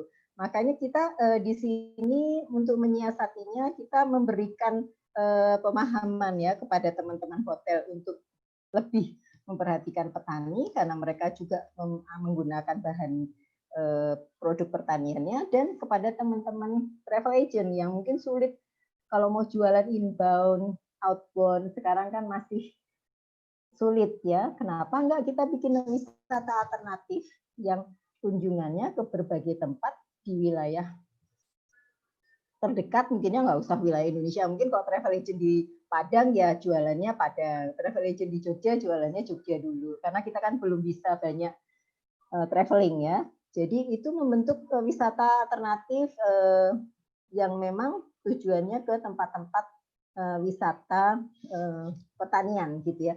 Tadi disampaikan juga pada saat kita sudah mulai memasuki tempat pertanian, tadi para petaninya siap apa enggak?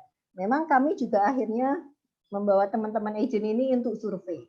Mereka cukup kagum ya, cukup kaget dengan yang terjadi di lapangan. Ternyata mereka banyak sekali edukasi-edukasi yang belum terekspos untuk pertanian sendiri ya. Contohnya pada saat kita memetik kobis ya, kita datang ke sana ternyata kobis itu dari bunganya yang mengembang itu pada saat nanti sudah mau dipanen ternyata menutup, jadinya bulat gitu. Itu tidak semua orang tahu loh. Mungkin Bapak Ibu juga ada yang sudah tahu, tapi ada juga yang kaget-kaget. Ternyata edukasi itu harus disampaikan gitu untuk anak-anak kita. Jadi kalau kita bicara market tadi yang disampaikan Pak Roni, mulai dari sekolah SD, mungkin sebelum sekolah pun kelas playgroup gitu ya, ke anak SD, ke anak SMP, ke anak SMA, itu adalah market-market yang memang bisa kita tuju untuk alternatif penjualan selama masa pandemi ini.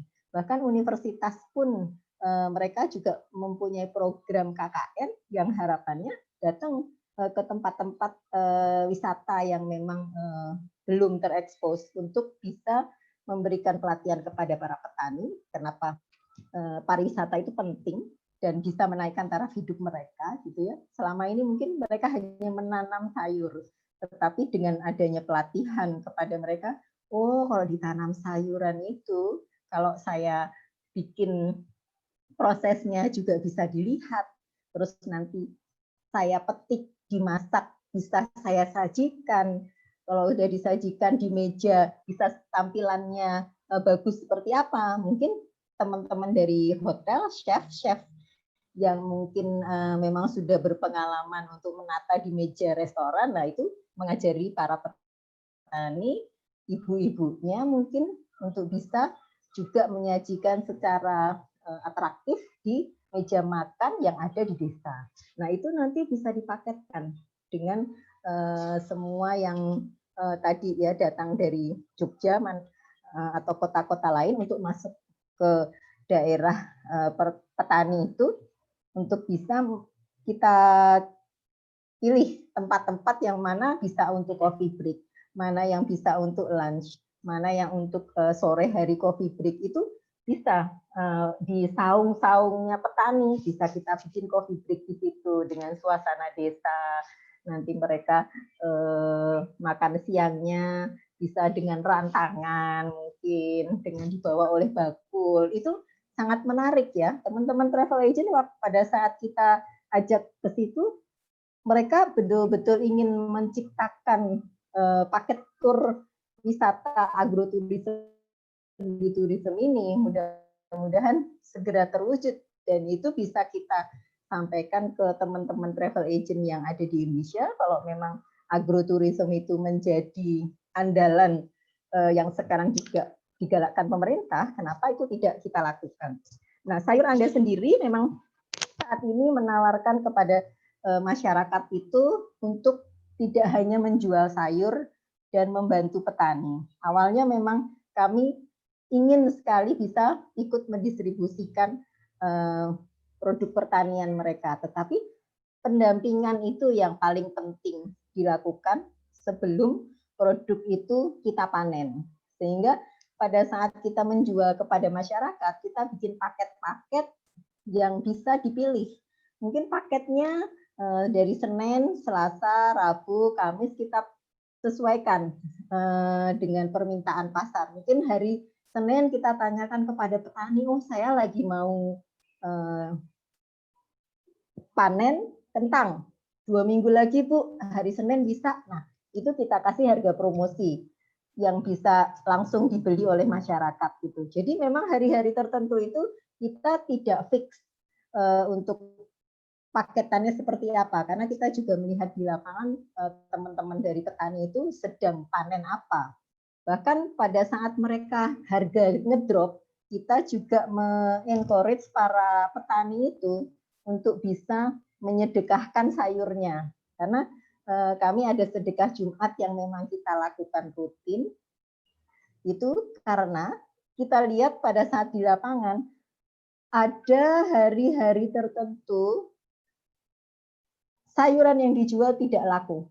Jadi mereka buang di pasar begitu aja. Mungkin waktu itu teman-teman juga sempat ya mendengar ada kubis dibuang-buang, ada cabai dibuang-buang, ada seledri dibuang-buang. Bahkan kalau kita lihat di pertanian itu mereka digeletakin gitu aja. Karena ongkos panen tidak seimbang dengan ongkos jual. Akhirnya mereka biarin aja itu di jalan. Nah, kita berpikir di situ, kenapa nggak dipanen, kita berikan bantuan untuk memanen dan dikirim ke Jogja, dan kita bisa salurkan ke pesantren-pesantren yang membutuhkan.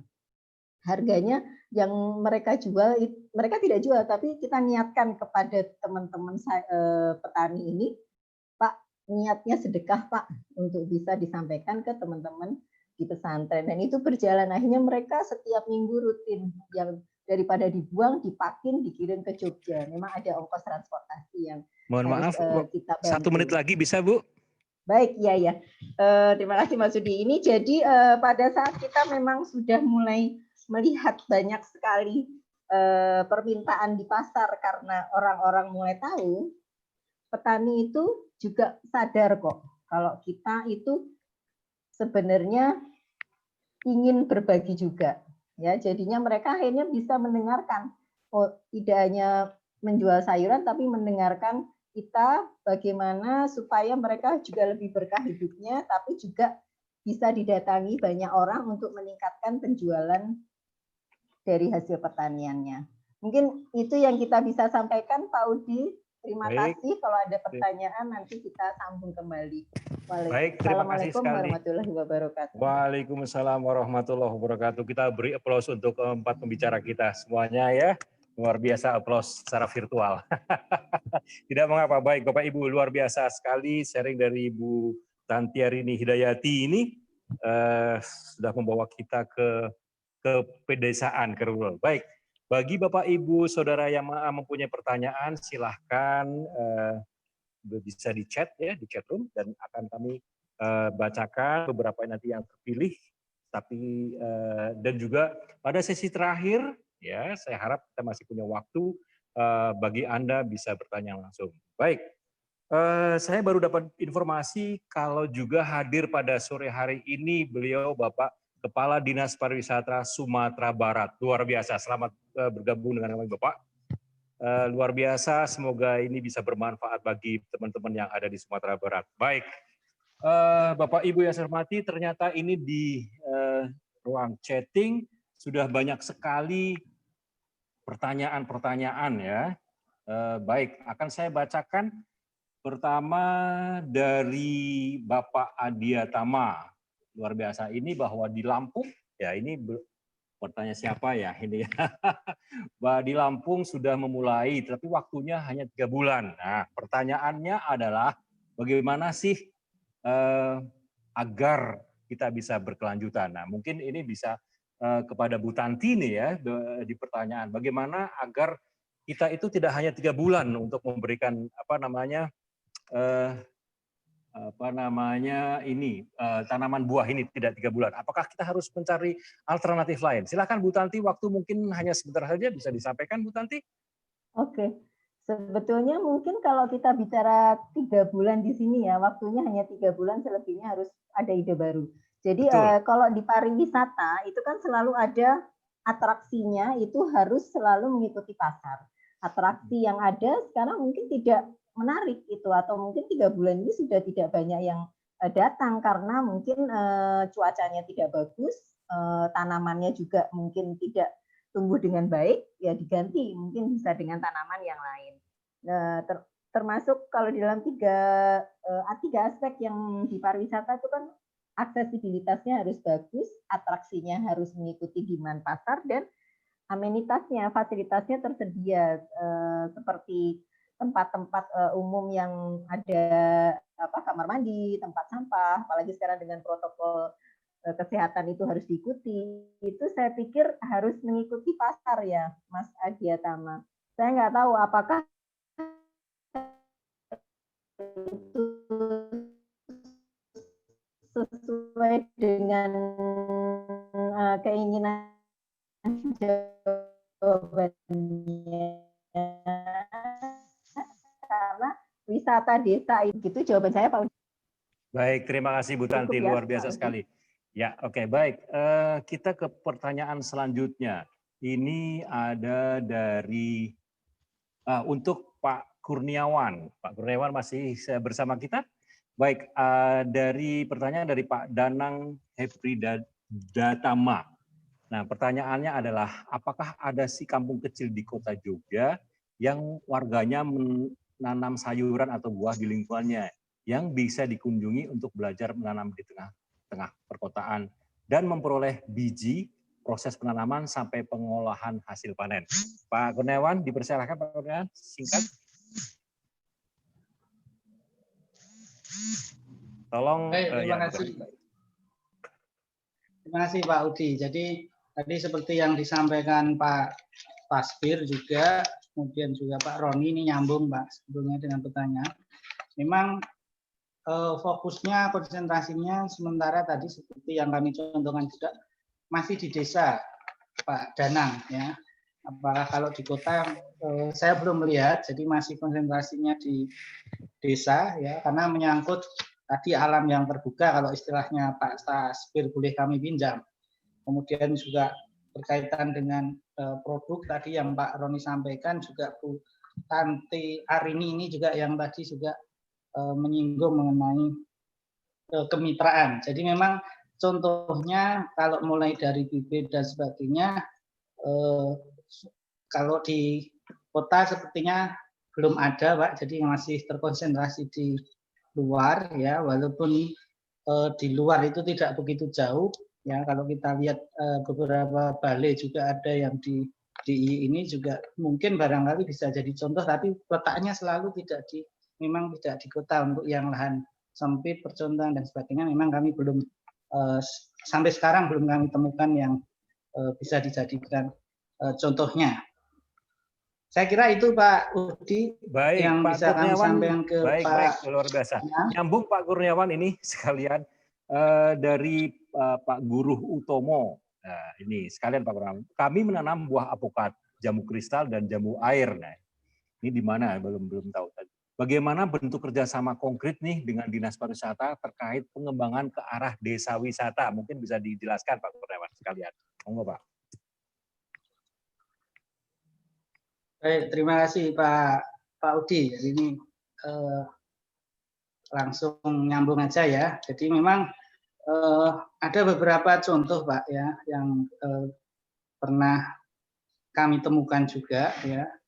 Ini kebetulan Pak Guruh Utomo ya namanya tadi Pak Udi. Betul.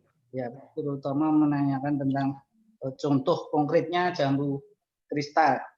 Jadi kalau kita bicara dengan Dinpas bagaimana gitu Pak kira-kira? Ya, betul Pak. Jadi memang Dinas Pariwisata ini kan selalu kolaborasi dengan tidak hanya pemerintah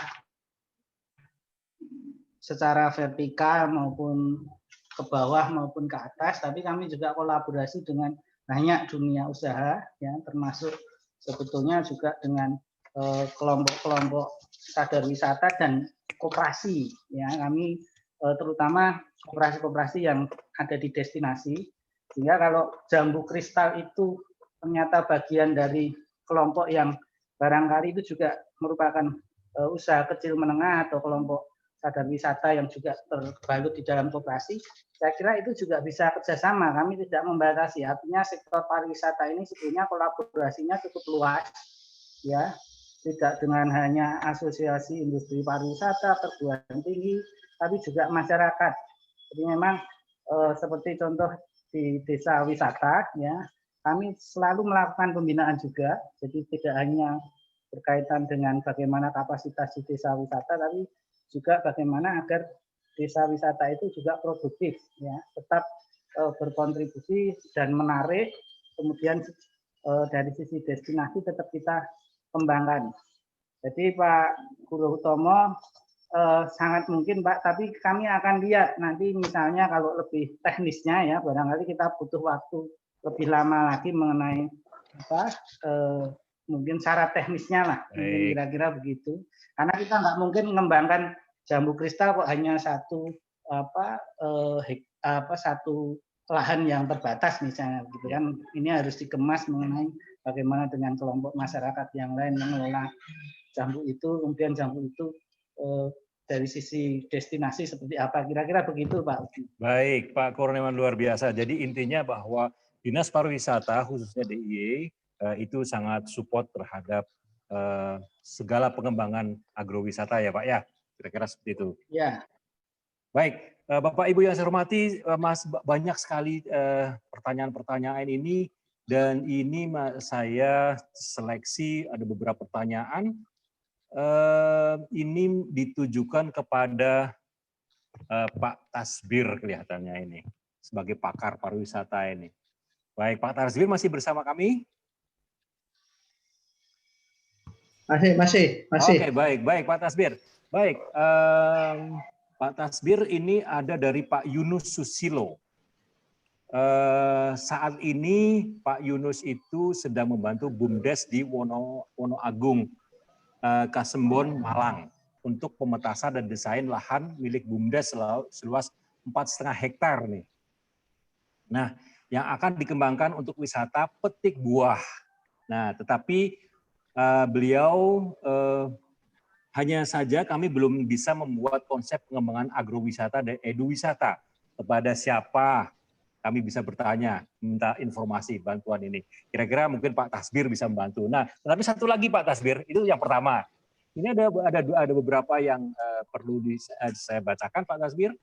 Kemudian yang kedua dari Mbak Debbie Meliana.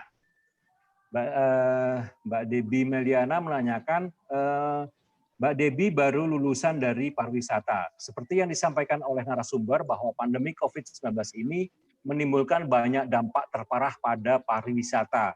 Saya sebagai lulusan pariwisata sangat merasakan hal tersebut untuk mencari pekerjaan ini khususnya, ya kan? Nah, pertanyaan untuk Pak Tasbir kemudian, adakah langkah yang dapat saya ambil untuk dapat berkontribusi pada pemulihan kembali sektor pariwisata di era adaptasi kenormalan baru ini? Terima kasih. Silakan Pak Tasbir, ada 2 pertanyaan. Yang pertama dari Pak Yunus Susilo, dan yang kedua dari Mbak Debbie Meliana. Silakan Pak Tasbir. Baik, terima kasih. Yang pertama Pak Yunus Susilo, selamat Bapak mendapat pekerjaan untuk mengelola satu BUMDes ya, untuk dijadikan desa wisata. Tapi apapun itu, BUMDes sekarang kan salah satu pilihan juga. Ya, kita tahu juga sekarang pemerintah memberi dana desa, dan salah satu tujuan dari dana desa itu adalah mensejahterakan desa masyarakatnya melalui pariwisata. Ya, kalau di Jogja banyak ahlinya ini, ada Butanti, ada ini itu para ahlinya. Tapi saya ingin sampaikan bahwa yang penting adalah apapun yang Bapak ingin lakukan itu harus sesuai dengan standar-standar kelayakan yang berlaku di dunia pariwisata. Apalagi kalau itu menggunakan dana pemerintah, ya. Jadi pemerintah itu tidak boleh melakukan sesuatu yang tidak standar, ya. Nanti akan dipersalahkan. Nah, untuk tentu ini sangat teknis. Saya tidak mungkin menjawab secara utuh karena tidak tahu lahannya lahannya di mana, kondisi lahan seperti apa, cocoknya tanaman apa, itu ada Pak Roni nanti itu tahu dulu. Jadi kita harus tahu dulu lebih detail Pak Yunus, lahannya seperti apa, lokasinya di mana, cocok tanaman apa dan lain sebagainya. Memang itu ada ilmunya Pak. Saya setuju dengan Bapak, lebih baik melibatkan orang-orang yang mengerti di bidangnya sehingga ini akan menjadi sukses. Tapi karena informasi dari Bapak juga sangat terbatas, tapi kami yang tim yang ada di webinar ini siap kalau Bapak nanti mau tanya lebih detail, mungkin nanti ada nomor HP saya ada, nanti saya juga bisa sharing dengan teman-teman di sini Pak ya. Kalau mau nanti dari Pak Udi ada nomor HP saya dari situ Pak. Baik, siap. Kemudian dari Pak Debi, saya kira tidak boleh ada anak muda Indonesia yang pesimis, tidak boleh. Ya, jadi semua sekarang orang-orang muda itu harus optimis, apalagi lulusan perguruan tinggi. Kalau perguruan tinggi pariwisata, apa yang kita bicarakan hari ini kan semua opportunity, peluang-peluang besar ya yang bisa dilakukan. Jadi tadi kita hari ini katakan bicara tentang potensi pariwisata di desa, itu banyak sekali potensi yang besar sekali. Saya melihat di Jogja saja ya, hari-hari ini banyak sekali.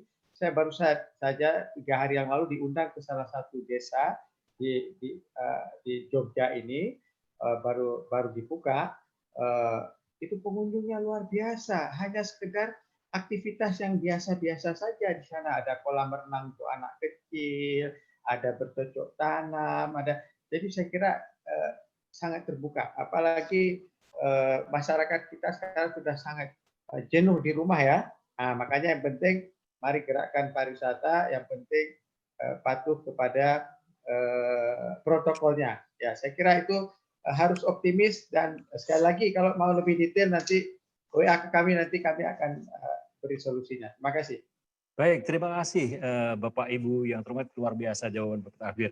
Nah, masih ada banyak pertanyaan juga ini yang harus saya bacakan. Ini untuk Pak Roni, ya Pak Roni. Pak Roni, ini ada pertanyaan dari sebentar dari Bapak Danang Hebridhatama lagi ya. Ini Pak Roni pertanyaan, apakah memungkinkan alam di Yogyakarta ditanami vanili Pak? Karena beliau mempunyai angan-angan untuk adanya kawasan tanaman vanili sekaligus pengolahan vanili digabungkan dengan coklat untuk agroturism di Yogyakarta. Silakan Pak Roni, apakah memungkinkan nih alam Jogja? Monggo Pak Roni. Baik, Pak Udi, terima kasih. Mohon maaf, tadi suaranya kurang jelas. Jadi dari Pak siapa di mana? Dari Pak Danang. Dari Pak Danang di Jogja. Danang di Jogja kelihatannya, karena beliau ingin menanam vanili di Yogyakarta. Digabungkan dengan tanaman coklat. Apakah ini bisa dan memungkinkan alam Jogja ini sekaligus nanti untuk dikembangkan untuk agroturism gitu. Kira-kira gimana Pak Roni? Sebetulnya kalau tanaman vanili itu kan tanaman yang harus pakai lanjaran ya, pakai rambatan. Tapi kalau dikaitkan dengan pohon coklat kayaknya kurang tepat karena coklat sendiri butuh vanili sendiri butuh lanjaran yang lurus, yang tegak. Sementara pohon coklat kan rimbun, jadi agak kurang tepat kalau menurut saya. Tapi biasanya kalau teman-teman yang nanam vanili itu biasanya pakai rambatannya pohon naungan yang Cleresidea yang lurus itu. Dan untuk wilayah Jogja mungkin untuk di daerah agak atas masih bisa ditanami vanili. Tapi satu sisi juga vanili itu termasuk tanaman yang dibilang butuh perhatian banyak seperti seorang bayi. Artinya karena pada saat di awal pertumbuhannya betul-betul diawasi, nanti pada saat persilangan juga harus dibantu. Jadi kondisi agroklimat tempat Bapak yang akan nanam harus disesuaikan dengan kebutuhan pertumbuhan si vanili tersebut. Ya, sementara sekarang ini kan saya belum tahu Bapak lokasinya di mana, di daerah yang mana, artinya tempat itu cocok atau tidak untuk tanaman vanili. Mungkin seperti itu Pak Udi. Baik, terima kasih Pak Roni. Kemudian selanjutnya masih ada beberapa pertanyaan nih.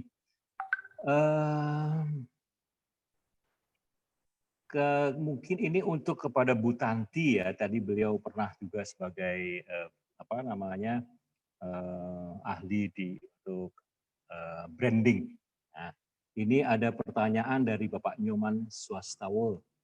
Ya, beliau pertanyaannya seperti ini. Kami kebetulan sedang mempersiapkan resort dengan konsep agro di kawasan Buleleng Timur, Bali. Namun daerahnya dekat pantai, tidak di pegunungan ya. Apakah kira-kira masukan dari Bu Tanti, dari pembicara, ya, untuk mengembangkan itu, Bu Tanti? Adakah tanaman yang cocok untuk mendukung agroturism di tempat kami? Terima kasih. Tuh, Bu Tanti silahkan. Baik, terima kasih Mas Udi. Pak Nyoman Swastawol, terutama kalau menyangkut tanaman apa yang cocok, sebetulnya mungkin Pak Roni ya yang lebih tahu, karena saya bukan dari bidang pertanian, tetapi biasanya kalau kami mau mengembangkan area agrowisata itu selalu didampingi oleh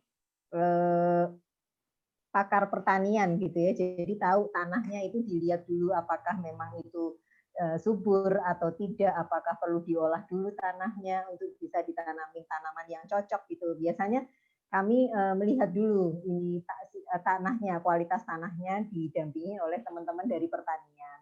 Nah, biasanya kami juga mengajak daerah setempat ya, pada saat mengembangkan kawasan wisata, kami selalu mengajak pemerintah daerah setempat untuk bisa ikut membantu mengembangkan area itu. Jadi selain dinas pertanian, dinas pariwisata, dinas yang terkait itu kami ikutkan supaya agrowisata kita nanti juga sesuai dengan program mereka. Jadi kalau menjawab pertanyaan Bapak untuk pengembangan desa wisata, bagaimana kita sangkutkan dengan agroturism, mungkin perlu bicara dengan pemerintah daerah setempat yang mungkin lebih kompeten dalam mengetahui areanya di suatu tempat gitu Pak. Baik, terima kasih Bu Tanti. Intinya bahwa agroturism tidak hanya sayuran ya Bu ya, tapi banyak hal ya Bu, tidak hanya di ini. Baik, Bu Tanti, ini masih melanjutkan karena ini masalah branding dari Ibu Yuli Suryani ini. Bagaimanakah kita membangun branding akan agroturism dan eduturism yang memudahkan agar dapat menciptakan power of mind dalam masyarakat. Tidak hanya bagi petani, akan tetapi bagi seluruh masyarakat, terutama bagi pariwisata. Terima kasih. Silakan Bu Tanti, waktu untuk Anda. Baik, Ibu Yuli Suryani, terima kasih pertanyaannya. Biasanya branding itu dikaitkan dengan atraksi ya.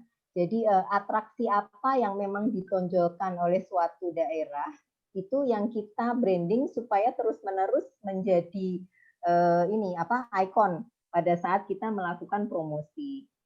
Dalam hal ini, atraksi harus didukung oleh budaya setempat. Selain produknya ada, misalnya sayurannya apa, produknya itu yang akan dikaitkan dengan budaya setempat. Budaya setempat juga tentunya perlu adanya pelatihan.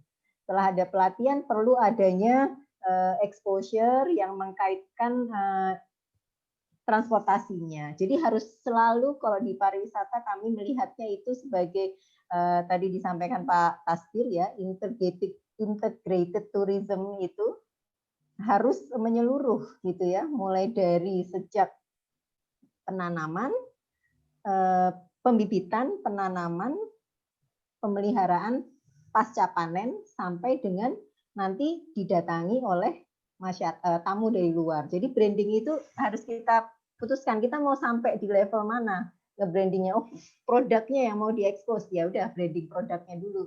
Tapi kalau kita mau integrated tourism, ya semua itu dikemas dalam suatu paket wisata yang memang akan menarik untuk bisa selalu kita gaungkan dalam penjualan kita. Itu jawaban saya, Pak. Baik, yang pada intinya harus dibentuk sebuah integrated tourism development. Kira-kira gitu ya Bu Tanti ya? Betul, supaya lebih menarik Pak Udi. Baik, ini ada dua pertanyaan yang mungkin akan mengakhiri, tapi karena akan kita buka sesi berikutnya, yaitu sesi pertanyaan langsung, di mana Bapak Ibu boleh langsung bertanya kepada para narasumber. Baik, ada dua pertanyaan ini ditujukan kepada Bapak Tasbir. Pak Tasbir, pertanyaan pertama dari Ibu Aisyah Astinadia Siregar. Ya.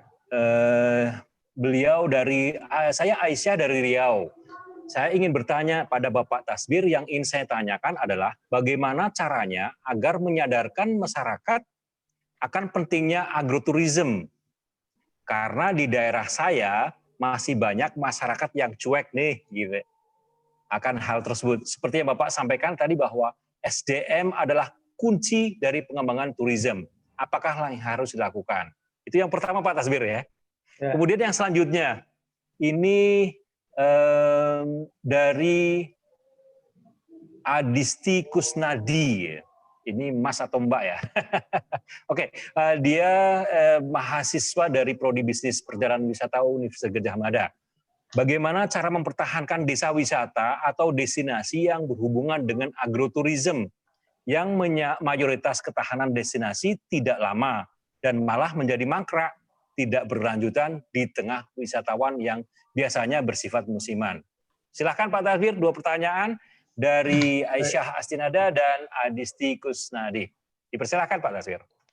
Baik, terima kasih. Pertama kepada Aisyah Siregar di Riau ya. Jadi kalau memang dilihat di situ ada potensi, yang paling utama ya dibicarakan dengan serius dengan warga di situ. Pemilik lahannya siapa, berapa besar potensinya, coverage-nya apa, satu kecamatan, satu desa, satu kelurahan, atau cuma satu RT. Ya, jadi kalau dilihat ada potensi dulu yang penting. Begitu potensi itu dilihat, kemudian dibicarakan, dan harus mengutamakan melibatkan orang lokal dulu. Ya, orang lokal diajak, diberi pemahaman. Kemudian mereka dilibatkan, mungkin perlu dulu pertemuan beberapa kali sampai betul-betul mereka paham, pasti mereka akan mendukung kalau mereka merasakan manfaatnya dan melihat hasilnya.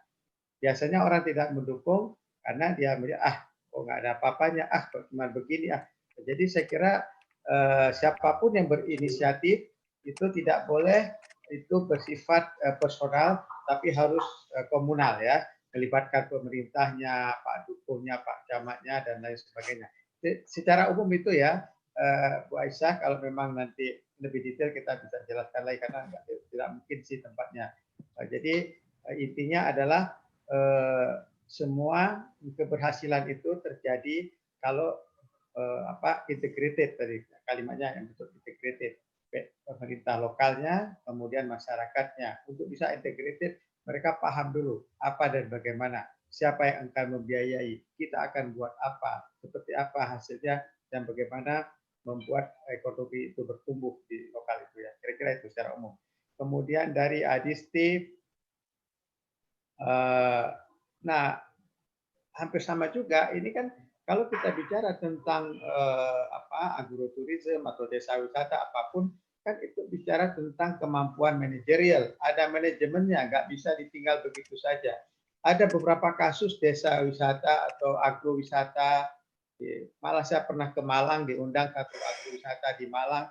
Sampai di sana saya menemukan satu kebun kebun apel ya, kebun apel. Kemudian saya sangat kecewa karena kebun apel itu tidak diurus dengan baik.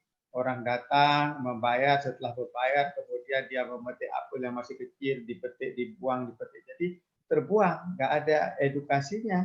Mestinya kan mana yang boleh dipetik, mana yang tidak boleh dipetik. Tidak hanya sekedar dapat pendapatan dari uang masuk, kemudian terserah tamunya.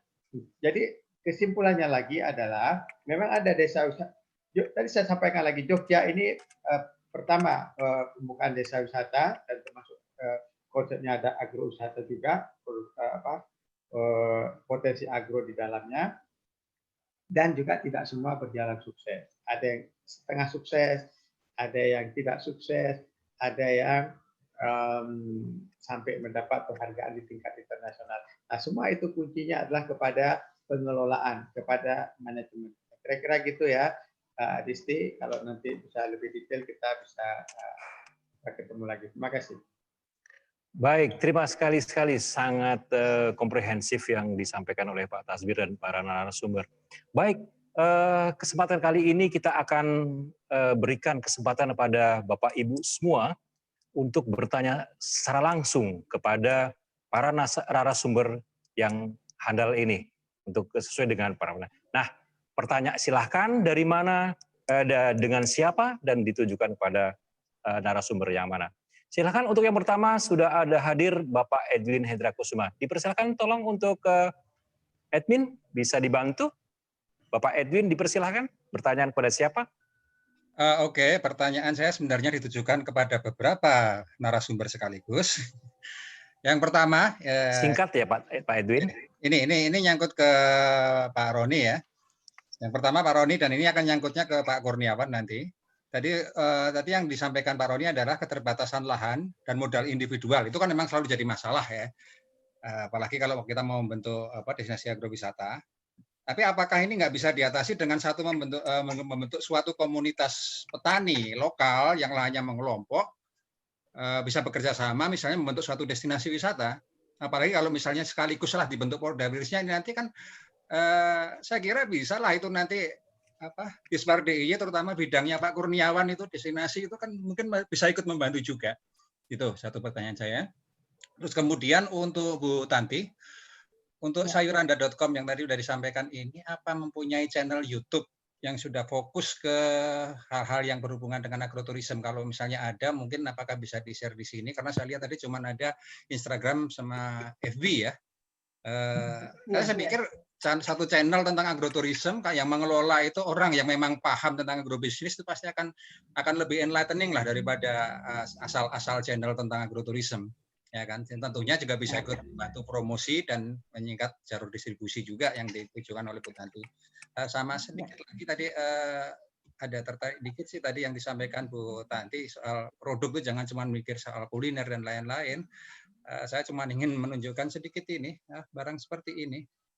Ini kan sudah mulai banyak ini sebenarnya potensi yang sangat besar ya, beauty product semacam ini. Ini shower gel. Bahannya dari mangga. Hal-hal semacam ini saya kira sangat bisalah dikembangkan jadi agrobisnis dan termasuk bisa dijadikan souvenir kalau ini tempat ini dijadikan suatu objek wisata agro lah. Ya itu aja pertanyaan dan komentar saya. Saya kembali. Baik, terima kasih. Silahkan langsung untuk ada bertanya dari Mas Edwin Hendra Kusuma di Yogyakarta ya ini. Baik. Pertanyaan untuk kepada Pak Roni dan Bu Tanti. Pada Pak Roni untuk pertama silakan Pak Roni. Baik, terima kasih Pak Edwin atas pertanyaannya. Memang sih dari petani yang kami dampingi memang sebagian besar juga sudah punya memang kelompok tani, ada yang kelompok tani, ada yang koperasi, dan mereka pun punya keinginan untuk mengembangkan lebih lanjut menjadi Pokdarwis, tapi tidak semua mitra taninya memang tertarik untuk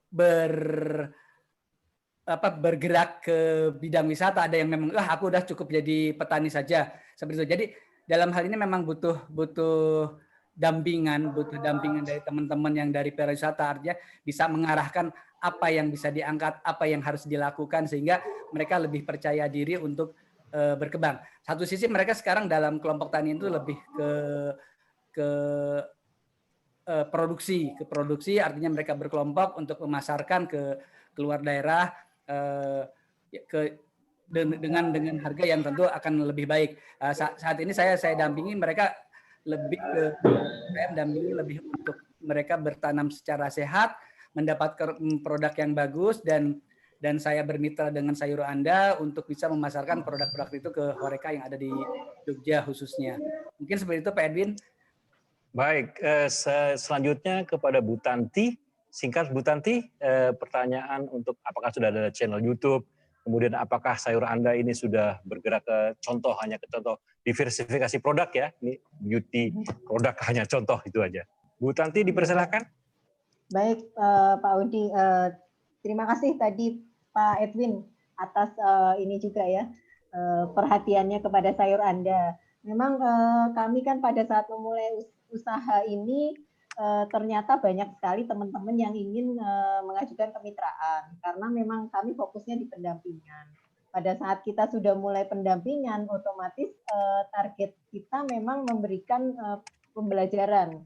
Jadi memang secara website kami sedang dalam proses juga, mohon doanya, semoga nanti kami juga arahnya ke channel YouTube yang bisa segera kita wujudkan gitu ya, terutama untuk topik-topik yang sedang itu akan ada sharing session dari pakar kita di bidang pertanian untuk secara rutin nanti kita masukkan ke dalam YouTube untuk bisa sayur Anda lebih berkontribusi dalam hal ini pendidikan.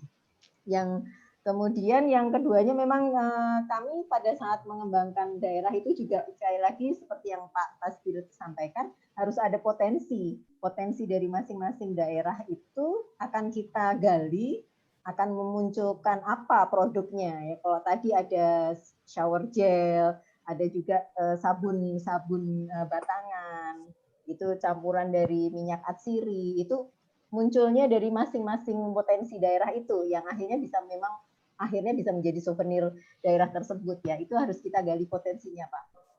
Gitu. Baik. Mungkin mudah-mudahan Pak Edwin. Terima kasih, luar biasa ya. Ya, Pak, ya. Baik. Kalau untuk lebih lanjut silahkan nanti bisa kontak-kontak di antarada.com ya, Bu Tanti ya. Ya, betul. Baik, pertanyaan penanya selanjutnya silahkan dari Mas Adia Tama di Lampung. Mohon bantuan admin dibantu Mas Adia Tama di Lampung. Pertanyaan kepada siapa? Terima kasih. Silahkan. Terima kasih. Saya bertanya dengan Ibu Tanti saja. Saya ada beberapa hal yang memang pertama adalah ada slide yang Bu Tanti lakukan adalah bagaimana memutus distribusi langsung dengan petani. Padahal distributor itu menjadi salah satu daya tarik wisata yang baik karena mereka juga nggak mesti kita langsung dengan petani gitu. Jadi hubungan konkretnya adalah bukan hanya kita memutus harga itu dengan petani. Ada slide yang Ibu lakukan itu saya kurang sepaham itu karena memang kami di Lampung pada saat menjual paket-paket wisata kami juga berhubungan dengan distribusi gitu. Sehingga bukan hanya dengan petani, meskipun harga petani lebih murah, tapi distribusi itulah yang akan membantu kami pada saat kami membawa wisatawan. Di Lampung ini lagi mengembangkan wisata sorghum, Bu. Jadi kami tidak langsung direct dengan petani, tapi langsung berhubungan dengan distribusinya. Sehingga kita tidak bisa memutus rezeki distribusinya seperti itu. Jadi bukan hanya petani, tapi memang distribusi itu penting bagi kita juga karena untuk menjadi sebuah ajang promosi wisata yang kita lakukan pada saat eduwisata. Demikian Bu Tanti, terima kasih ya. Assalamualaikum warahmatullahi wabarakatuh. Waalaikumsalam warahmatullahi wabarakatuh. Mas Adi ini luar biasa ini selalu penuh semangat, ini salah satu penggiat pariwisata yang ada di Lampung, luar biasa sekali. Bu Tanti silahkan pertanyaan dari Mas Adi. Ya, baik Mas Adi, terima kasih pertanyaannya ya. Artinya memang betul, saya setuju sih, dari distribusi kita tidak boleh memotong rezeki orang lain. Dalam ini yang saya lihat sebagai pada saat kita melihat situasi petani itu kita tidak ingin ada yang terdolimi gitu kan Pak. Jadi pada saat dia dibeli murah oleh tengkulak dengan harga yang sangat rendah, sementara tengkulak itu bisa menghasilkan keuntungan yang lebih tinggi dalam hal pricing ya, itu saya pikir kita harus membantu petani untuk bisa harganya dinaikkan gitu ya, supaya dia juga mendapatkan penghasilan yang layak lah sesuai dengan yang ada di pasar. Kalau ada orang yang dapat lebih besar tapi dia ditekan kan kita mendolimi kan juga tidak baik gitu ya. Jadi itu lebih ke aspek pricingnya. Tetapi kalau untuk aspek yang pembuatan paket wisata, saya juga setuju. Memang kami biasanya kalau dari teman-teman terutama Pak Udi kan juga pakar untuk travel agent. Jadi sebagai partner kami juga pada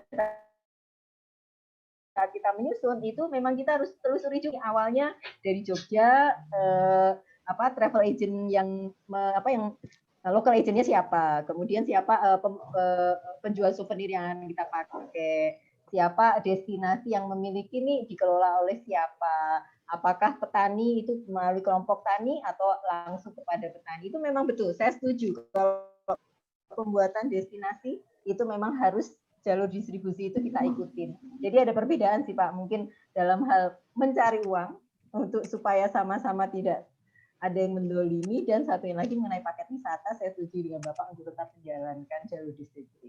Gitu Pak Adiat. Baik, terima kasih luar biasa sekali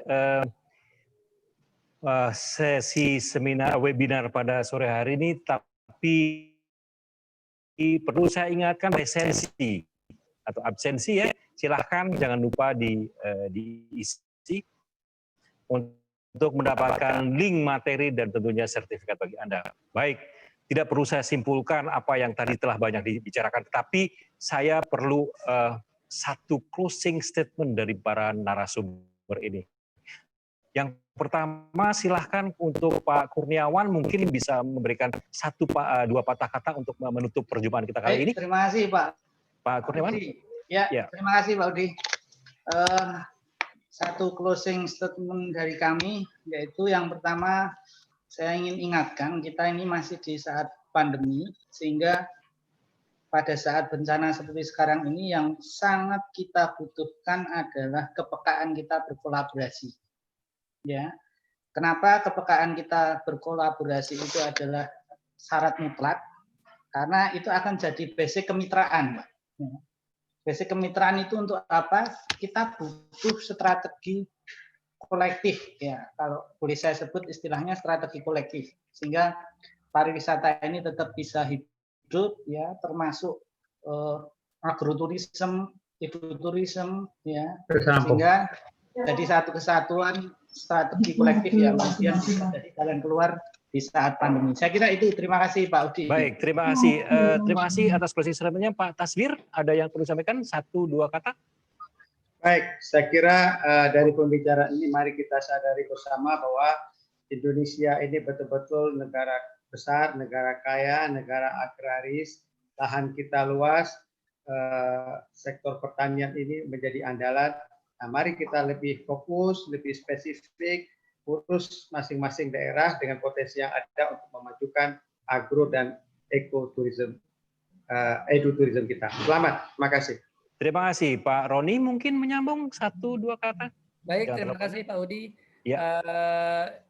Adik kami dari petani khususnya akan sangat berbahagia apabila dari rekan-rekan Dinas Pariwisata berkenan berkunjung ke kelompok tani dan menyampaikan ide-ide itu sehingga petani bisa lebih terbuka wawasannya dalam mengembangkan pertaniannya untuk agrowisata. Terima kasih. Luar biasa sekali. Mbak Ibu Tanti, silahkan sebagai CEO-nya dari direktur dari Sayur Anda. Ya, terima kasih Mas Udi. Topik ini memang kita ambil untuk bisa sama-sama kita fokus ke dalam negara agraris kita. Jadi untuk menyiasati masa pandemi ini kita mengajak semua stakeholder pariwisata untuk bisa memakai agroturism dan ekoturism ini sebagai wisata alternatif atau wisata minat khusus. Jadi ini yang harus kita galakkan untuk mengembangkan agroturism di Indonesia. Gitu. Terima kasih. Terima kasih Ibu Tanti, terima kasih Pak Roni, terima kasih Pak Tasbir, dan terima kasih Pak Kurniawan.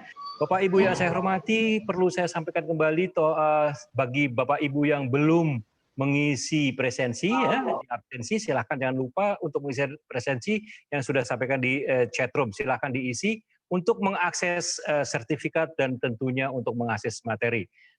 Karena waktu jualah yang harus memisahkan kita. Nah, sangat bermanfaat pembicaraan pada sore hari ini, dan tentu masih banyak sekali dari chat room di sini, masih banyak yang raise hand juga, pertanyaan-pertanyaan, tetapi mohon maaf karena keterbatasan waktu kami tidak bisa memenuhi dan tidak bisa memberikan jawaban kepada Anda. Nah, hanya satu kata yang ingin saya sampaikan, bahwa pandemi ini tidak akan selesai begitu saja, tetapi akan berhenti suatu waktu. Nah, kita harus menggiatkan pariwisata, dan tetap semangat untuk pariwisata Indonesia. Terima kasih. Saya mohon maaf apabila ada kesalahan. Saya Suryanto. Assalamualaikum warahmatullahi wabarakatuh. Salam sehat.